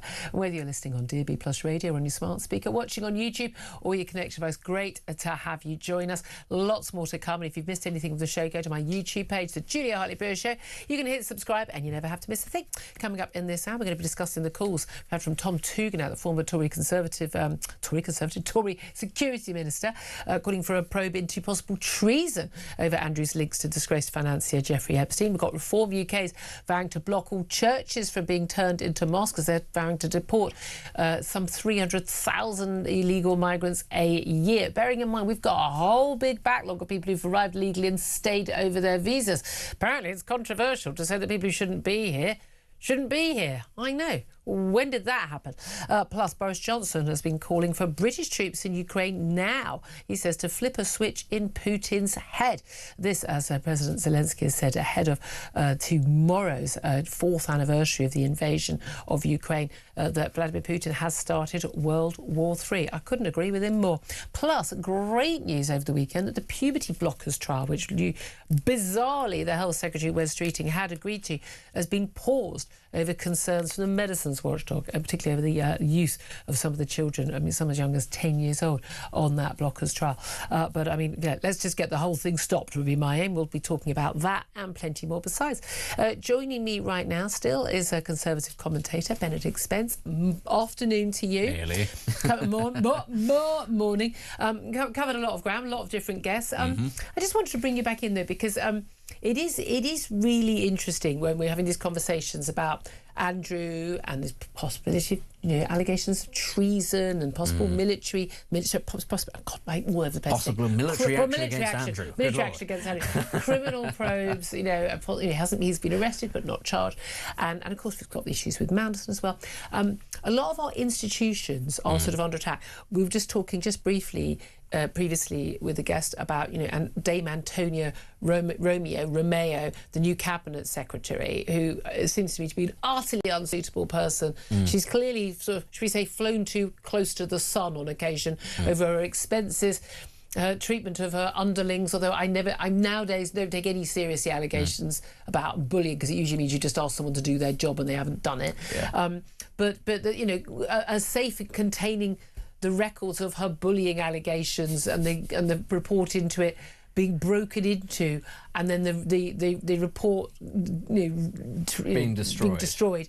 There are just so many questions. But you're talking about the institution of the civil service that's supposed to be beyond and above politics. You've got the institution of the royals supposed to be beyond and beyond politics. You've got the police above and beyond, away from politics. All these different institutions, and it appears that they're all highly politicised now, and absolutely not beyond reproach. The story about civil servants breaking into a lot safe to destroy a bullying report, I think should be a huge story. It didn't happen under this Labour government. I think happened in 2022. 2022. So this is an ongoing thing. Why are you breaking into the safe? Someone must have the code or the key. Well, why are you breaking into the safe? Why couldn't it wait until you found the way into the safe? Monday. Wait till Monday. If it was all above board, Bob's going to come in with the key on Monday. If it was all above board, why did you need to break in? But also, if this is the sort of behaviour that is actually par for the course in the civil service, what else do we think they might be in the business of destroying and hiding? Especially, and I think that's very interesting, coming at the same time, of course, as news stories about the deletion of court records, for instance, which MPs have had to campaign against because, why would we want to keep a little thing like court records? Who wants to know about that sort of thing? I don't know, maybe the general public. But that's beside the point. It shows, yet again, that there is a culture of institutional covering up, that actually it is not about responsibility. All the nonsense we hear about, democracy and accountability and all that, Doesn't matter. Doesn't matter to these people. Local elections democracy is very important. Yeah. Except, of course, when it's a little expensive and we can try and put them off for as long as possible. We're busy moving our All that we desks have around. seen. And the thing is, it's not just Labour. It does go back to... This was clearly happening under the Conservatives as well. Yep. It is institutional rot across the board. Why should we be surprised? It's circling the wagons. Why should we be surprised, therefore, that right now you've got two insurgent parties in the polls, Reform and increasingly the Greens. Whatever you might think about the Greens, and I have a lot to say about them, they are an insurgent party that are surging right now because of Labour's institutional incompetence and cover-ups. Why should we be surprised that that's happening? People can see. People are not fools. This is the age of the internet. This is stuff where all of this stuff is out there. It's hard to hide. What is the response? Oh, well, we need to get people off social media, and we need to ban VPNs. We can't have people looking at the internet. And change Honestly, and change where people can see things in supermarkets because they can't be trusted. Online Safety Act, so you can't see people being arrested by the police. Oh, because maybe children will access pornography. It's shameless what they're doing. It is absolutely fascinating. I'd love to hear your thoughts on all this. Do get in touch. 0344 499 1000. In particular, I've been asking you, do you think we need a parliamentary probe into possible allegations of treason over Andrew's links to Jeffrey Epstein? I mean, we've gone over all the details so many times. He's denied any wrongdoing. But what are senior royals knew? What are the senior staff knew? What did governments know? What did senior metropolitan police officers know? This is, I think, where this is going. Does it take down the institution of the monarchy? No, but it could take down individuals, not just Andrew. Give us a call, 0344 499 1000. Text the word talk in your message to 87222. Get in touch with us on X at talkTV, and calls are charged at the national rate. Text cost £1, standard network rate message. Let's go straight to my next guest now. Rafe Hadel-Mancu is a royal commentator, as well you know, and a historian, and now senior fellow at the New Culture Forum as well. A very good afternoon to you, Rafe. Good afternoon to you, Julia. There are some very specific stories I want to ask you about, but I suppose first up, just your response to our conversation just then, that actually we are looking at, institutional rot, as Benedict says, and the sort of circling of the wagons from institutions on so many different issues. Do you think there is sort of a case to answer there? I certainly do. Well, I've been saying for a long time, that all of our institutions have been captured, and the disconnect between the British public and our institutions has never been greater. And of course, that undermines ultimately the British people's sense of trust in our elites and the people that rule us. And it was the case until very recently that there were only two institutions left in the country in which people still had full confidence, and that was the armed forces and the monarchy. They rose above politics. They were outside the fray. And so it is, of course, very concerning, particularly for people like myself that spend most of my time defending the institution of monarchy, to see it in this sort of a situation. Yeah, I was quite stunned, actually, a few weeks ago. And again, I have a funny feeling it might have gone down since. We were looking at a Savanta poll that said there was only 45% support for the institution of the monarchy. 35%, I think, was saying that they supported having an elected head of state. Now, look, I have my personal views on this, but I don't think necessarily that this scandal brings down the monarchy as an institution. But I do think it means there is a case to answer from senior royal staff, senior royals themselves, senior members of the government, senior police, and all the way down as well. And this is the issue. And again, I've written about this, I've spoken about this for a long time. This urge to institutions, whether it's an NHS maternity unit, a trust, whether it's the police, whether it's the military, whether it's the royal family, the government, civil service, whoever it is, this urge to close ranks, circle the wagons, try for the cover-up, it never works. Not in the days of YouTube and social media and people being able to get this information out in other ways, even when you've got, the newspapers sewn up and they agree not to write it. This stuff ends up getting out. How damaging do you think? I mean, look, we know how damaging this has been for Andrew. He's lost the HRH, lost the title. He's going to be taken out of the line of succession. That's something the Australian Prime Minister, Anthony Albanese, said he would support as well today. But how damaging do you think this is going to be for Charles, and also, crucially, also for the next head of state, and that will be William? Well, we've actually had polling out recently over the weekend, I saw, where actually we had a slight increase in support for King Charles. The key thing is, I mean, look, when you're in the weeds of all of this, look, it all sounds terrible. And of course, we've been spending so much time discussing this. Yeah. Take a step out, zoom out, pan out, look at the nation as a whole. And they're not apportioning blame to the monarchy or to the royal family or to the king. It is the anger is directed squarely at Andrew Mountbatten Windsor. And I think we're getting a bit hysterical in this country. Calls for treason. I think also this idea of removing him from the line of succession. It seems really petty. I mean, I have to say that is one I don't think Parliament should waste its time on. I mean, you know, he's 8th in line, for goodness sake. Well, also, it would require unanimity. You need to get Canada, Australia, New Zealand, Jamaica, and that would start the Republican debate all around the Commonwealth. All 14 countries would need to consent, pass legislation, and you don't want to have that happen. And you could end up with one of the Caribbean nations saying, we're not going to agree unless you pay reparations for slavery or colonialism. Yes. This is a hornet's nest, but let's leave it alone. King Ralph wasn't a real story. It was fiction when everyone died and this man ended up being king. He is 7 heartbeats away from the throne. It's a complete red herring, as is this call for treason from Tom Tugendhat, who is a man prone to hysterics and needs to have a long lie down. This was the same guy who called for Sir Roger Scruton to be fired on the basis of a smear article in the New Statesman. Treason applies to people who are working with the enemy, trying to levy war, or trying to kill or harm the monarch. None of those apply to Andrew. That's different. Although the damage to the monarchy has been done by certainly what has been alleged, again denied by the representatives of Andrew, in terms of giving documentation to Epstein, which was what's suggested in these files.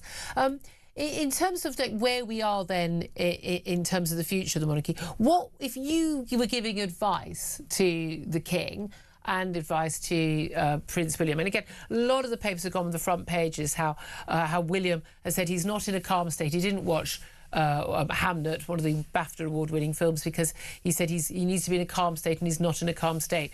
I've got a question mark about whether that is a front-page story about the calm or otherwise state of the heir to the throne. But if you were giving advice to the senior royals, what would you be telling them to do now? Well, quite clearly, I would say the days of never complain, never explain are over. Yeah. Particularly for this sort of an example, there does need to be increased transparency. We've had that from the King with these unprecedented 2 statements referring to his brother as Mr. Andrew Mountbatten Windsor to reinforce he's a private citizen, saying that they will work with the police. Hold on. This is the thing I don't get. What was he going to put out a statement saying, we will not work with the police? No, but it's important. Bare minimum stuff.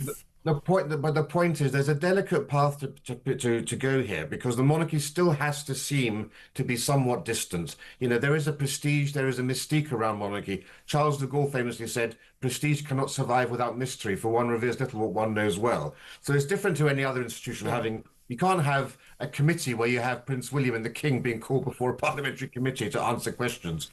But there does need to be more transparency, and that may well be that members of the royal household themselves, you know, the chamberlains or whatever, are called to give evidence, whether that's held in camera or however. But there does definitely need to be more transparency. And of course, the Prince of Wales firmly understands this. He knows he would go further, I'm sure, than the King has gone, and more quickly. And the fact, of course, that he said the things that he said at the BAFTAs yesterday just shows you how much he wants the nation to know. He really is understanding their anger. Yeah, indeed. And again, I'm thinking back to when I was first a journalist, you actually into the Queen's Annus Horribilis, 92, and I mean, just how difficult life was. With Windsor Castle had that awful fire. We had the announcement of the breakup of the heir to the throne, Charles and Diana's marriage, and the Queen did this big speech. But it was fascinating how out of touch both the government and the royal family were at that time, where remember John Major went on television and said, well, of course, we all in Parliament, and said,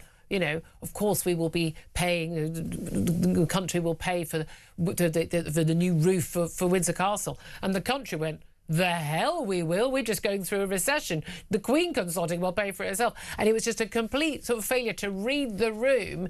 And I suppose the royals now have to be a lot more in touch, because with 24-hour rolling news and social media, there's a lot more scrutiny of them.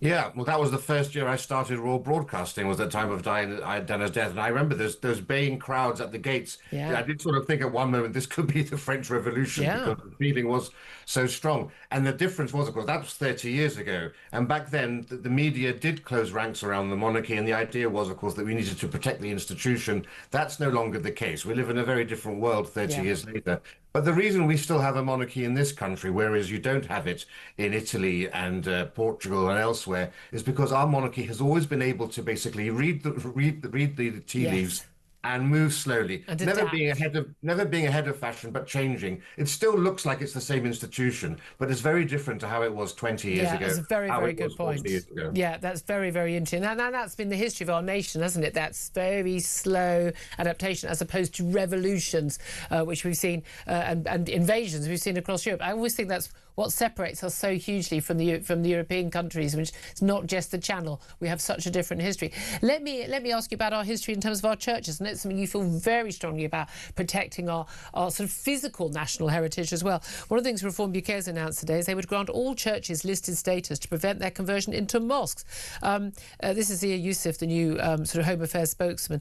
He's saying immediate listed status will be granted to some 40,000 churches across the UK, preventing alterations affecting their historic character, restricting their change of use and imposing stipulations around their upkeep.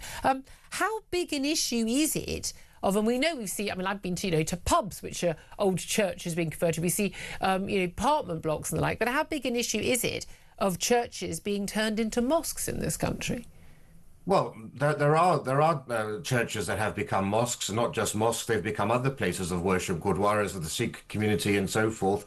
And it is distressing for communities to see essentially their local community change so rapidly and so dramatically. Churches are one of the most visible indications of Britain's Christian heritage and its culture. And it doesn't matter whether you are actually a believer in Christianity or not, because the world we inhabit in Britain and the West, it was created by Christianity. Absolutely. Even if you're in an atheist Lib Dem, I don't know whether Ed Davey is religious or not, but all those liberal values you believe about, the rights of the individual, tolerance, human rights, those ultimately come down to Christian values from the Bible. Yep.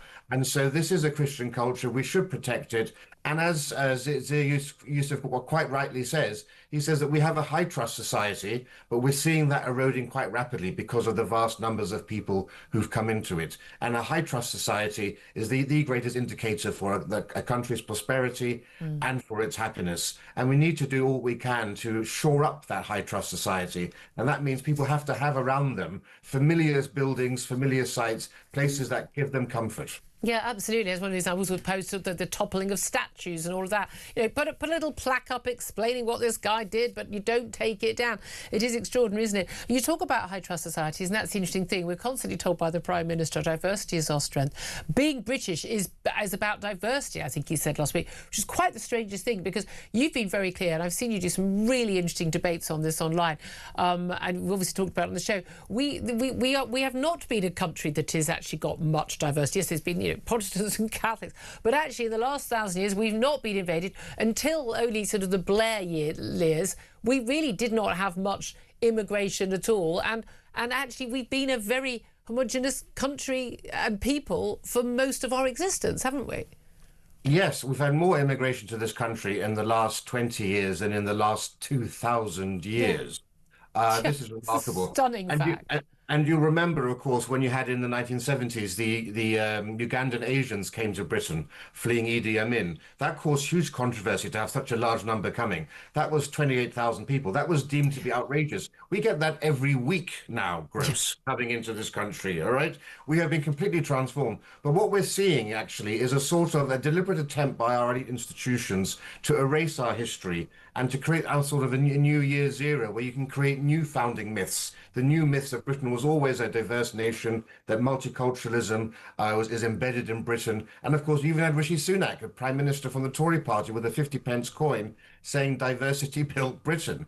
Absolute rot. Diversity didn't build St. Paul's Cathedral or the Houses of Parliament. You even have children's books saying that black people built Stonehenge. Yeah, This is a deliberate attempt to undermine British identity, and is as ideological subversion to basically erase any reason that an English person or a Welsh person or a Scotsman would have pride in their ancestors and in their heritage. Or their flag or their history or what we've given the world. It is utterly bizarre. And again, it's lies. I mean, it's just simply lies. And it is Orwellian in terms of that. One of the things, of course, one of the reasons people come to this country is because we have a lot of freedoms. We've got, relative to a lot of countries, economic prosperity, and a lot of that's down to our democratic accountability of our rulers. I mean, again, these things all go hand in hand, and again, a lot of the reasons why we are the country we are comes from our Judeo-Christian past, and all these things go hand in hand. It doesn't just You don't just impose it, and as we've discovered with many of our wars in recent years, it's very difficult to actually bring Western liberal values and just plonk them on the other side of the world, because that's just not part of people's culture. And a lot of people find it very strange that people would come to this country and they or their children or children's children would then seek to basically undermine those values. And we've seen this, have we not, with a lot of immigrants coming from countries where there isn't freedom of speech, and certainly not freedom of religious worship, who for some reason think it's okay to try and change those rules here. Let me play you a little clip. It's a little video which, again, was Talk exclusive last Friday on Kevin O'Sullivan's Drive show. It was the moment where a WPC, a police officer, basically defends a Christian preacher in Whitechapel in East London, which is where I did my newspaper training, actually, to a bunch of men who say, look, we're all Muslims, and one of the things they say to her is, this is a Muslim area, and they don't want this man preaching his views on Islam or his Christian views. Here's the exchange. I hear what you're saying. In this country, we have freedom of speech, the same way you guys have your freedom of speech. Now, you guys don't need to see eye to eye, and you don't need to agree, and you're all more than welcome to stand here and have conversations with them, but they're not being aggressive. This is East London, this is Whitechapel, Bengali area also, Muslim area. I understand that you guys don't want to hear it. I would recommend that you just move away and don't listen to him. I mean, I absolutely love that line, Rafe. I would recommend you just move away and don't listen to him. You know, it's not your problem. You don't have the right to stop him. I mean, we were praising her earlier on the show, but as Benedict Spence pointed out, she was just doing what all police officers should do in that scenario. But that's not what's been happening. What did you make of that exchange? Yeah, well, hats off to her for standing her ground like that. And we have our other policemen who perhaps wouldn't have acted that way. But what's so depressing here, of course, is the looks on their faces. They really think that they're in the right. Yeah. And obviously these people seem to have sort of London multiculti accents. So they were obviously schooled here, and yet they were never taught, apparently, about the importance of free speech. Those are our secular religious dogma, right? That is crucial to our identity in Britain, are our beliefs in free speech and tolerance for... Well, it used to be. It used to be, well, right? This is it. You don't have the right not to be offended in this country. And the problem is, once you start to have ghettoized communities like this, and Whitechapel is one of those communities, yes, they begin to become parallel states.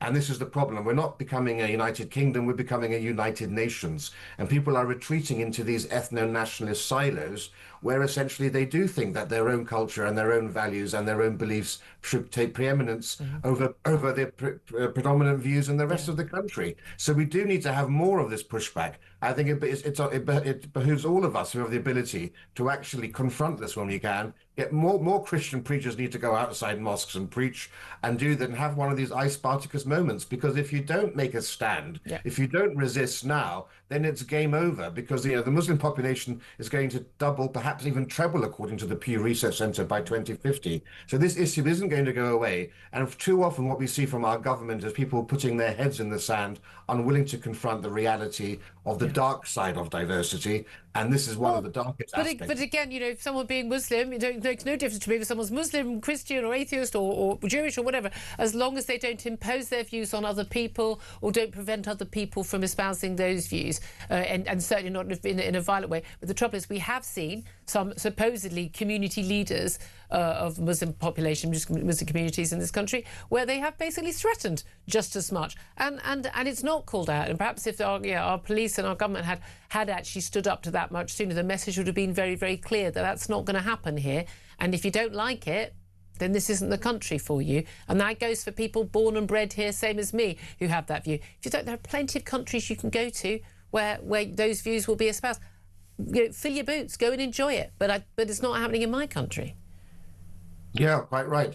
But it should be said also, the polling is very scary on this issue. A majority of Muslims in this country, around 52%, believe in restricting freedom of speech to save religions from offence. Yep. And a similar number, I think it's 60% believe it should be illegal to show a depiction of the image of Muhammad. Look, the vast majority of Muslims in this country are well adjusted and integrated. That should be celebrated. But that doesn't mean we should shy away from the fact that they also hold, unfortunately, views that are incompatible with modern British life on certain issues. Over half of Muslims in this country believe it should be illegal to be homosexual, compared to only 5% of the wider population who hold those views. those are discussions we shouldn't shy away from. Yeah. We need to discuss them. Absolutely, couldn't agree with you more. Rafe Hadel-Manke, always so good to talk to you. Royal commentator, historian, senior fellow at the New Culture Forum. Thank you so much for that. Benedict Spence, your thoughts? Obviously, this is something that has to be addressed, but I think that it's something that ultimately is going to lead to a backlash anyway.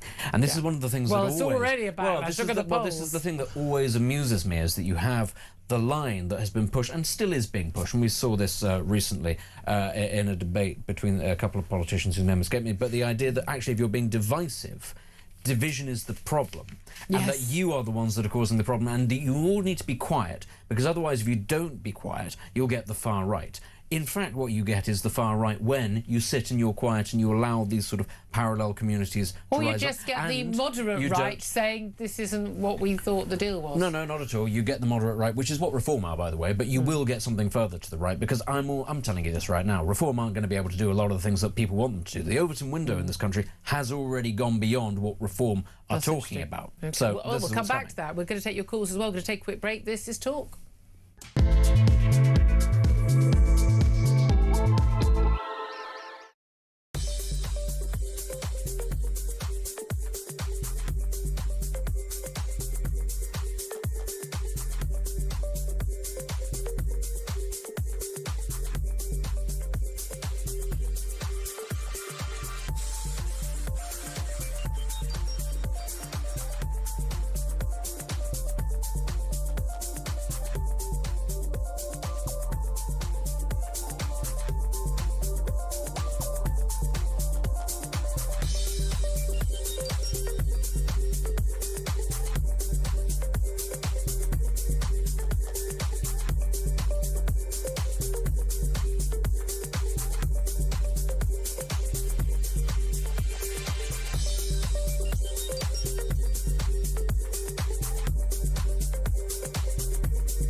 Across the UK, on DAB+, on your smart speaker, on your smart TV, and on your side. This is Talk. This is Talk, the Home of Common Sense. 12:29 is the time. I'm Julia Hartley-Brewer. Let's get straight to your calls, getting in touch on various different topics.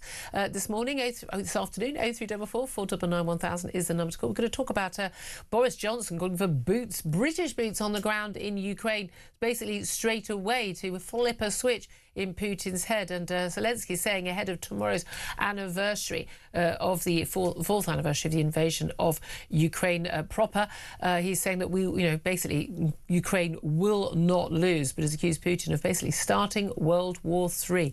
Right now, though, let's go to your phone calls. Carl's in Liverpool wants to have his say. Hello, Carl. Good afternoon, Julia. Afternoon. What do you want to say? Well, there's a couple of points, but just start on Prince William's comment. For me, I think he notices what's going on, the moods of the people, and obviously the state of the country. But I think, Charles has waited this long to get to be king. Yeah. He's gonna try and hang in there as long as possible. God bless him. But I think he should just step back. He's far too close to it.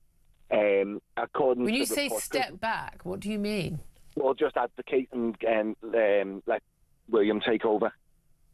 Wow, okay. I mean, good. It's amazing. It's amazing to think about. After the breakup from Diana, the conversation was for about 10 years. Lots of the polls said that, the devout monarchists basically saying they wanted to skip a generation. But there's been a lot of, I think, an outpouring of a lot of warmth towards Charles in the last few years. Yeah, I do. He's done a good job, and he has waited a long time. But he's far too close to this scandal with Andrew, because if we're led to believe, we've spoken before about, when he asked his mum for money. Yeah. As far as we know, Charles has contributed to it as well.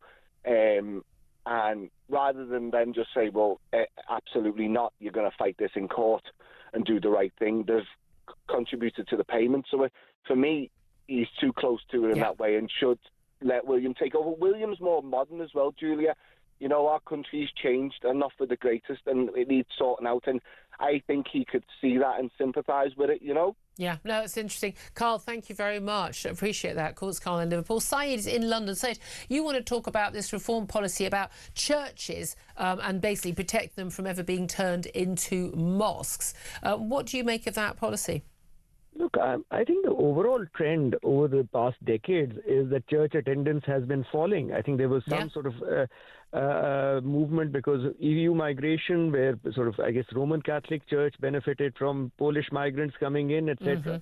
But generally, I think there is a trend that attendance is lower because the fastest growing religion is no religion at all. Yes. And I think it's I'm fine with churches being turned into gurdwaras and mosques. They sort of, as long as it's still towards the spiritual side of things. Are you religious yourself? Do you mind me asking what religion? No. No, I'm a Muslim. I'm not particularly religious. I mean, during Ramadan, I've maybe become a bit more religious, but otherwise I'm sort of much more of a cultural Muslim, rather than a religious But Muslim. again, I could argue, well, of course, then you wouldn't have an issue with churches being converted to mosques. But there are some 3,000, it's interesting, it's such a vague number, 3,000 to 5,000 churches, according to the National Churches Trust, across the country. They're either closed or they're used intermittently. They don't have a permanent vicar. And we know some of them get converted to apartment blocks, some get converted to pubs. I've been to some wonderful pubs in churches, but some 40 have been converted in recent years into mosques. Could you understand why someone who was religiously inclined would be offended by their old place of worship, or a place of worship they pass every day, being converted into a place of worship to I suppose, technically speaking, it's whether it's Islam, Christianity, or Judaism, it's the same God, but a very different religion. Yeah, look, I would be very relaxed about it. As you just said, these are only 40 out of 3,000 closed churches. I'd be far more offended if they were converted into expensive apartment areas for super rich people. That I find offensive. Why? And maybe pub, because look, I think we have a massive shortage in housing, and if there are things to be converted, they should be converted into housing for the many. Well, if it's sold by the church to a property developer, they can sell the flats for whatever they can sell them for. Okay, but you don't. Is there an argument though, again, that it's our national heritage and that the culture of this country is undoubtedly formed hugely from our Judeo-Christian culture and our values, and from that religion, and therefore it's kind of a destruction of our history, of our, I don't know, I suppose for a lot of people it feels like the soul of our country. No, I don't. I think there is a certain amount of myth building, and I think one of your contributors was talking about, I think we need to continue to revisit our history. The word you just used, Judeo-Christian, right? If you go back 50 years or 75, 80 years, it would only be described as Christian. And before that, it would be Protestant Christian. So we need to keep acknowledging that the Catholics had a role to play, and the Jews have had a role to play, and even the Muslims have had a role to play in our history. What role do Muslims have to play in terms of our culture? Just out of interest. Okay. Yeah, no, absolutely. What role? Okay, I'll give you an example. We have this myth that somehow in 1940, Churchill stood alone. You did not stand alone. There were a massive number of troops from the colonies. Oh no, there's no doubt at all about that. That's not a cultural issue. The people soldiers from the colonies, absolutely, the Commonwealth, absolutely fought 100%. But that's not affecting the culture of British Isles. Right. Look, I mean, that's a different thing. It's cuisine. I'm an atheist. I am literally a fundamentalist, card-carrying atheist, but I accept and value the fact that it's a Judeo-Christian. When I say Judeo-Christian, I mean Old Testament and New Testament that have given the values to this country, that have shaped this country. They're the reason why. They're absolutely the reason why we had the Industrial Revolution. That comes out of Protestantism, our individual rights, democracy. This stuff is all as a result of those Christian values. It's right. There's a reason why it hasn't happened under other religions. There's a reason. No, but it has happened under other Which religions. Ones? Right, look, Which ones? Look, I mean, I Which think we ones? have Name democracy. one. No, look, we have democracies in Singapore and other places, right? I mean, they are not Christian. Japan has a democracy. They're not Christian. People have different paths. I think this idea that somehow this is a uniquely Christian sort of phenomena, right, which then has to be changed to adjust for Judeo, because we need to acknowledge the Jewish community. And I think, look, at the point I'm trying to make is we are all praying to the same God, at least the religious people. And I think we should take some guidance from the king, who believes in much closer relationship between the various religions. Oh, yeah, no, but that's genuine. I think it's interesting. The countries that have got democracy around the world are almost entirely those who come from Christian faith, and where democracy has been exported, it's been exported from Britain.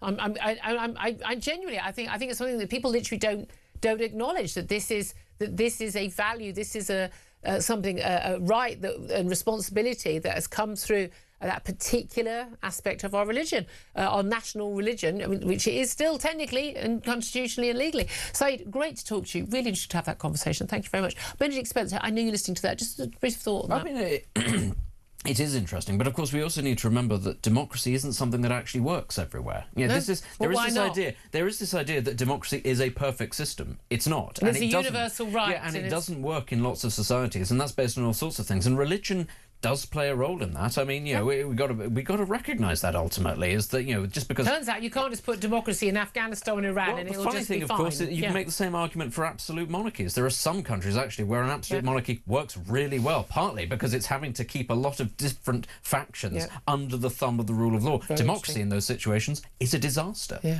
very interesting. 12:38 is the time. We're going to take a quick break. We're going to talk to Mesa Gifford. He's a Ukrainian army veteran about the 4th anniversary of that invasion by Russia. That's tomorrow. We'll talk about that up next. This is Talk.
Across the UK, on DAB+, on your smart speaker, on your smart TV, and on your side.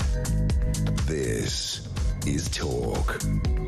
Good afternoon, welcome back to the show. 12:39 is the time. Let's talk right now to Mesa Gifford. He's a Ukrainian army veteran and author of Fighting Evil. A very good afternoon to you, Mesa. Good afternoon. Thank you for joining us. Well, tomorrow we are marking the 4th anniversary of the invasion of mainland Ukraine, of course, 2014, with the invasion of Crimea by Russian forces. It seemed to bizarrely come as a complete surprise to all the world's experts, even though I thought amassing 120,000 troops and loads of tanks on the border was probably a bit of a giveaway. We've had President Zelensky give an interview in which he said that Putin started World War III and he must be stopped. Asked, will we lose? He said, no, of course not. And we've got Boris Johnson in an interview yesterday, of course, played a key role in getting the West to stand by Ukraine, saying that we should put British boots on the ground now, effectively, to sort of turn a switch in Putin's head. Your thoughts on all of that, Mesa? Somebody who's been there on the front line fighting with Ukrainian soldiers. Well, I was in Ukraine when the war started, so it's a pretty sort of poignant anniversary for me, because not only was I sort of in a hotel in Kyiv when the bombs first landed, I also saw the strength and the resilience of the Ukrainian people in that moment, because it was utterly heartbreaking to go down into the underground at that time to see women and children sort of hugging each other while the sort of booms of the airstrikes sort of rolled over the city. I fought for 2 years in Ukraine. I helped liberate the city of Kherson in the south. So I've very much been part of this journey from the very beginning, raising money and everything else. So the perspective I've got is that the solution to this war has always existed from the very beginning, and that is the Ukrainian people. We don't need British soldiers on the ground to risk their lives. We actually need to keep giving weapons to the Ukrainians and start hammering the Russians even more with the sanctions. Well, indeed, I suppose what Boris Johnson was saying was, you know, if you have British troops on the ground, that means there's been a deal done and some sort of ceasefire, and British troops be part there as part of the coalition of the willing, although there doesn't seem to be that many people or that many countries that are willing, that they would then be on the ground and therefore, you know, making sure that that ceasefire would continue and Russia wouldn't march in and take more territory. I say I'm with you. It's always seemed to me to be very obvious that there is just no choice. Either Putin is defeated or not. That's the end of the matter. There has been a lot of talk over the years, over these last 4 years, that America and Europe, well, Europe didn't really have the wherewithal anyway and took a long time to get its act together, but that America, even under Biden, were dragging their feet on this issue. And there was an argument that sort of keeping Vladimir Putin busy in Ukraine wasn't necessarily unhelpful to the Americans while they're supplying all these weapons. Do you think there's any truth in that at all? Well, it's the trouble is the politicians have delayed.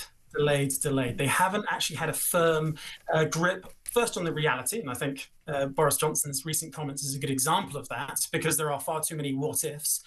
But more importantly, what we needed over the last sort of 4 years was decisive leadership. And the American government's been pulled in multiple directions. In the last year, it's gone in a completely radical direction. And we're now confronted with the horrible reality that the age of imperial power is back now. The world has fundamentally changed in the last 4 years. And Britain needs to wake up to that reality. We can help Ukraine by helping ourselves. We need to rearm as a country. We need to build more bombs. We need to have more planes, more tanks, more soldiers. We need to, more importantly, have a resilience and depth to our economy and to our military. So by investing in that, we can continue to supply Ukraine. But also we want leadership whereby we work with Trump, we work with the Europeans, etc. We navigate a post-Brexit world where Britain really needs to have it needs to have a robust foreign policy that actually puts both Britain first, but also focuses on our alliances and makes sure that we work together with people for the world's good. Well, indeed. So, we just need to buckle up. And the trouble is, I'm not wholeheartedly convinced that Starmer is the person for the job at the moment. No, well, indeed. And it's interesting. I've lost track in the last few years, before Starmer was in as well, of just how many very senior figures, either defence ministers, former defence chiefs of staff, head of the army, security advisors, people who know their stuff, are saying, we have got to rearm. We have got to get our act together. We are not in a position to defend ourselves or our allies. And that message has been read loud and clear by the Russians, by the Chinese, by other, would be dangers to us. And although no one's expecting that Putin's going to roll his tanks and ships over the channel, that's not how war works now. We've seen how war has changed massively just with the drone technology in Ukraine in just those last 4 years. War is evolving massively. And we ain't evolving with it. We're playing catch up, and we nearly always are arming and equipping our armies for the last war we fought. So we'll still be equipping our army for fighting in Iraq, long after we've moved on from there. Who would you trust to be in a position who would say, right, guys, this is all going to cost a hell of a lot of money. We're going to have to double the defence budget, which is what defence chiefs are calling for last week. So from about 60 billion to 120 billion. We're going to have to do it pretty much, heading now. We need to start building some factories. We're going to have to get rid of net zero because we can't build this stuff. We don't have, the cheap and plentiful energy. And it's going to cost money, and it's going to have to come from other spending. Who would you think is A, going to do that, and B, who would you trust to do that? Well, I don't mean to avoid the question. I don't want to give too much of my own political views away because I'm still sitting on the fence. However, if you're sitting in front of a doctor and the doctor was saying to you, your lifestyle is killing you. If you don't change, something terrible is going to happen. It would take a damn moron not to listen to their own doctor. Now, the trouble is, as you say, the military and our defense chiefs have been saying for years that we need to be investing in defense, not just to protect ourselves, but also to help grow the economy and everything else. And we've just completely ignored them. I think we're now at a time of crisis where we've got sort of social cohesion problems, we've got mass immigration, we've got a country divided in on itself, a world that's becoming even more chaotic. And what we really need to see from our political leaders from all parties is, as I said, a level of common sense that the average man on the street seems to have, but the people in power do not. Oh, you nailed it there. Yes, absolutely. Mason Gifford, a Ukrainian army veteran and author of Fighting Evil. Benedict Spence, where are you on this? On what aspect of the Ukraine war? Oh, well, which aspect? I mean, honestly, Putin started World War III. He's not started World War III. Obviously, we need to end it, but I just feel as though we're sort of howling into a void with the Ukraine war. We're still at a position where they are being able to withstand Russian attacks over and over again, but not defeat them. And they won't be able to defeat them because their allies that promised them the world, never delivered on it. They have lost so much in terms of manpower. What I would say is in terms of actually the ushering in of other conflicts, because it demonstrates to other states that the West is weak. Yes, absolutely. But we're not going to get into a position where we end up putting boots on the ground ever against Russia, even if we wanted to, because we are too weak. Look at British defence spending. Look at the policy actually that we've put in place. Look at the nonsense actually of European solidarity on this. It's non-existent. It's been relying on the US, and the US is not interested anymore. Absolutely. Well, there you are. And that's told us. Can I just bring you a story? This is terrible. I shouldn't find this funny, but I do find this funny. And I'm going to be honest, and I'm going to get a load of grief online for finding this funny. But the BBC has had to apologise after a guest with Tourette's syndrome, who was the man whose story inspired the film I Swear, which is about having Tourette's syndrome. This is John Davidson, shouted a racial slur, let's be clear, the N-word, when two black actors were on stage at the BAFTA Film Awards. It was the very first prize of Sunday's ceremony, broadcast on BBC One. They've apologised because they didn't edit it out prior to broadcast. I think it was on a slight delay, and the show has had to be removed from iPlayer. And it's outrageous that someone should, Delroy Lindo and Michael B. Jordan, both black, and they had this word shout at them. That's awful. But the context of it was someone with Tourette's syndrome who cannot control shouting at abuse, and we know that is one of the words that is actually often used. And the BBC now had to apologise. It's an involuntary verbal tic from Tourette's syndrome. And you just think, how does the BBC get itself into these messes? I mean, the whole thing about somebody shouting things out because of Tourette's syndrome, I don't understand how it works. So I'm happy to be informed on this. But if we're going on the basis of diversity and inclusion, you have to include people like that, and you shouldn't. So you shouldn't be offended. You shouldn't, in fact, apologise. You shouldn't apologise. You shouldn't apologise because what's there to be offended about if he doesn't mean it? Exactly, it's the intention of the word. Yeah. And if you say, well, it's like a kid saying something that's completely, completely wrong actually, about if you're you. That fragile that you need people to apologise for you, even if you understand that this is involuntary. If it is involuntary, then exactly. I would never ever use that word, and would absolutely take up with anybody who did use that word about anybody who's black. But here's my thing: I really also think that black people should stop using that word. I don't think you've appropriated it. I don't think every single song should have that word in. I really, really, really think that is part of the issue. It can't be deeply upsetting if they use it in one circumstance and in another it's fine. That doesn't work. I really do think that. But anyway, your thoughts. 12:49 is the time. Up next, some good news. I mean, unbelievably good news over the weekend, but are we getting too hopeful that the puberty blocker trial involving children be given drugs that they do not need for their perfectly healthy bodies to be completely changed or not changed in the case of puberty blockers, that it's been put on pause? We'll try to find out what on earth's going on from Helen Joyce at Sex Matters. Up next, this is Talk.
across the UK. On DAB+, on your smart speaker, on your smart TV, and on your side. This is Talk. Good afternoon, welcome back to the show. 12:51 is the time. Let's talk about the puberty blockers trial. Now, I think a lot of us, when the Tavistock was closed down and that Hilary Cass report was published, thought that great, the madness has ended and perfectly healthy children who may well be vulnerable, be autistic or be gay or be victims of abuse, who for some reason, mainly because I would say bad adults have told them a lie, think that they're born in the wrong body, would no longer be given drugs that would basically change their bodies forever. Well, we now know that a puberty blockers trial was going to be planned to go ahead. But at the weekend, we learned that it was going to be put on pause. So what is going on? Let's talk to Helen Joyce, Director of Advocacy at Sex Matters, also author of the book Trans, Gender Identity and the New Battle for Women's Rights. Good afternoon to you, Helen. Good afternoon, Julia. It really is a good afternoon with that news. Well, you say that. I'm always getting worried. Just tell us, first of all, what the trial was aimed at doing and why, for some reason, the Health Secretary, Wes Streeting, gave the go-ahead to this trial after we were told that puberty blockers shouldn't be given to anyone under the age of 18, i.e. anyone who hadn't gone through puberty, and why we think this has been paused. Sure. So it was one of the recommendations in the Cass report, a very poor recommendation in the opinion of myself and many other people, alongside a lot of much better recommendations. And she certainly didn't prioritise it. She said that, truly enough, there wasn't good evidence on the outcomes for puberty blockers. There's just obvious good reasons to think that the bad things will happen if you try to pause somebody's puberty. Anyway, they didn't take up the other recommendations, which was to do proper research into psychosocial interventions, and they didn't do the data linkage study, which would have followed up on the kids who've already been given puberty blockers. But for some reason, £10 million was to be spent on exposing more children to these drugs and also to some other sort of wider research. So everybody just passed the buck, basically. You said, why did this happen? Well, Wes Streeting said, I go with what the scientists tell me. The scientists were like, well, we'll send this to an ethics committee. The ethics committee, we now know from the minutes that were revealed, gave it pretty much no consideration. And really belatedly, the MHRA, which is the government agency that oversees trials of medicines on humans, has woken up to the fact that this kind of sailed through without anybody really looking at it. And it's just a very poorly designed trial. Like, it can't possibly give us any information that we could want, even totally apart from the fact that these are dangerous drugs. Well, exactly. By definition, it's going to be a trial of children. I believe it was to be young as 10 years old. The idea at 10, you don't know whether you want, chips or mash, for goodness sake, let alone I'm born in the wrong body, I should have puberty blockers. But they basically just decided that we're going to have to just work out, whether or not these things are safe and what the impact is by choosing a load of kids who've been pushed down this route or desperately want these puberty blockers. By definition, there is no blind trial here. You can't pretend to some of the kids, by the way, we're blocking your puberty, aren't we? And then, of course, when you're a girl, you grow breasts, or you're a boy, your testicles drop. Maybe, I'm sorry, they're going to work out whether they've been on the puberty blockers or not. So it's not got even any science behind it. So what they've done, it's kind of weirder than that, actually. Like, what everyone wants to know about puberty blockers is, like, do they change what happens next for you? We know that already. 98% of those who are given puberty blockers go on to take cross-sex hormones. If you don't give them puberty blockers, far more desist. And then the other thing is, like, what are the long-term outcomes? But this study wasn't even designed to do that. Yeah. The design was, we'll give you the puberty blockers now for 2 years, or we'll give them to you in a year for 1 year, and we'll compare whether those two groups are short-term cheerful about it. So this just isn't information that any of us want. It's completely absurd. But also, one of the other key issues was also, of course, that children, those puberty blockers, that the route that kids go on, everyone's told, oh, they're reversible. But actually, your body is clearly supposed to go through puberty at a certain time. Now, those drugs are used for, what's it called, precocious puberty. You get a 6-year-old who starts puberty, and it stops them doing it at an inappropriate time for their body. And there are kids whose hormones click on in the wrong way. But we're talking about perfectly healthy children, maybe not mentally healthy, because a lot of them we know struggle with, they've got learning difficulties, they've got autism. We know a huge number of these children are just gay kids who live in families where being gay is an issue. So, but I'm born in the wrong body, so it's a different thing. We know a lot of these kids they've got numerous other issues, depression, anxiety. A huge number have been abused. And there's so many issues. And these children are basically going on a drug which leads them down a path which would lead them to infertility, to their bodies changing irrevocably, to a life of no sexual function as well, which is another key point.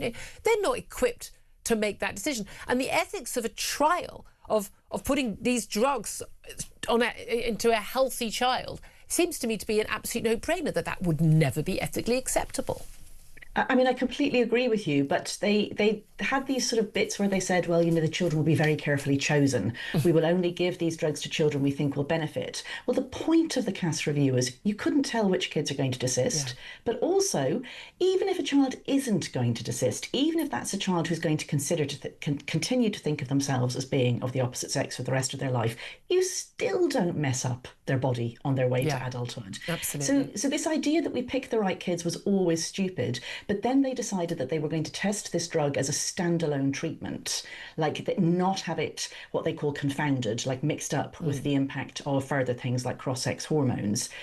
But it's always mixed up with the cross-sex hormones. It's the point is that. And of course, it won't change the minds of the trans activists. The thing is, we've had thousands of kids go through the Tavistock. We've had thousands of kids in America and in Europe who've had these treatments. Why didn't we do follow-up? And what a surprise. They didn't follow up any of these kids whatsoever. That's and right. The reason they didn't follow them up, we know perfectly well why. It's because the outcomes often are not very good and actually often quite the opposite of what they say they are. Helen Joyce, she's been a fantastic advocate on this. Hopefully with a pause, we might be able to get it stopped. Let's hope more children are not going to be abused in this way, because that's what it is. It is child abuse, end of. Helen Joyce from Sex Matters, thank you for that. Benedict Spencer, you hopeful? I'm still continually baffled that this is even on the agenda. Actually, that this was by the way, people who oppose it like me, we're bad people, but they're the good people, apparently. Honestly, they're the good people. It is experimentation. That is on what children. It is. It's experimentation. And I would have Joseph Mengele type stuff, if you ask me. Yeah, when did that become acceptable? When did that become, this is for their well-being? I'm sorry, you but get told off by your GP if you give your kid a double dose of Calpol, for goodness sake. I mean, come on. And the idea that also that parents may or may not be part of the equation as well. Yeah. When this goes right back towards schools, and the fact that we had to have a Supreme Court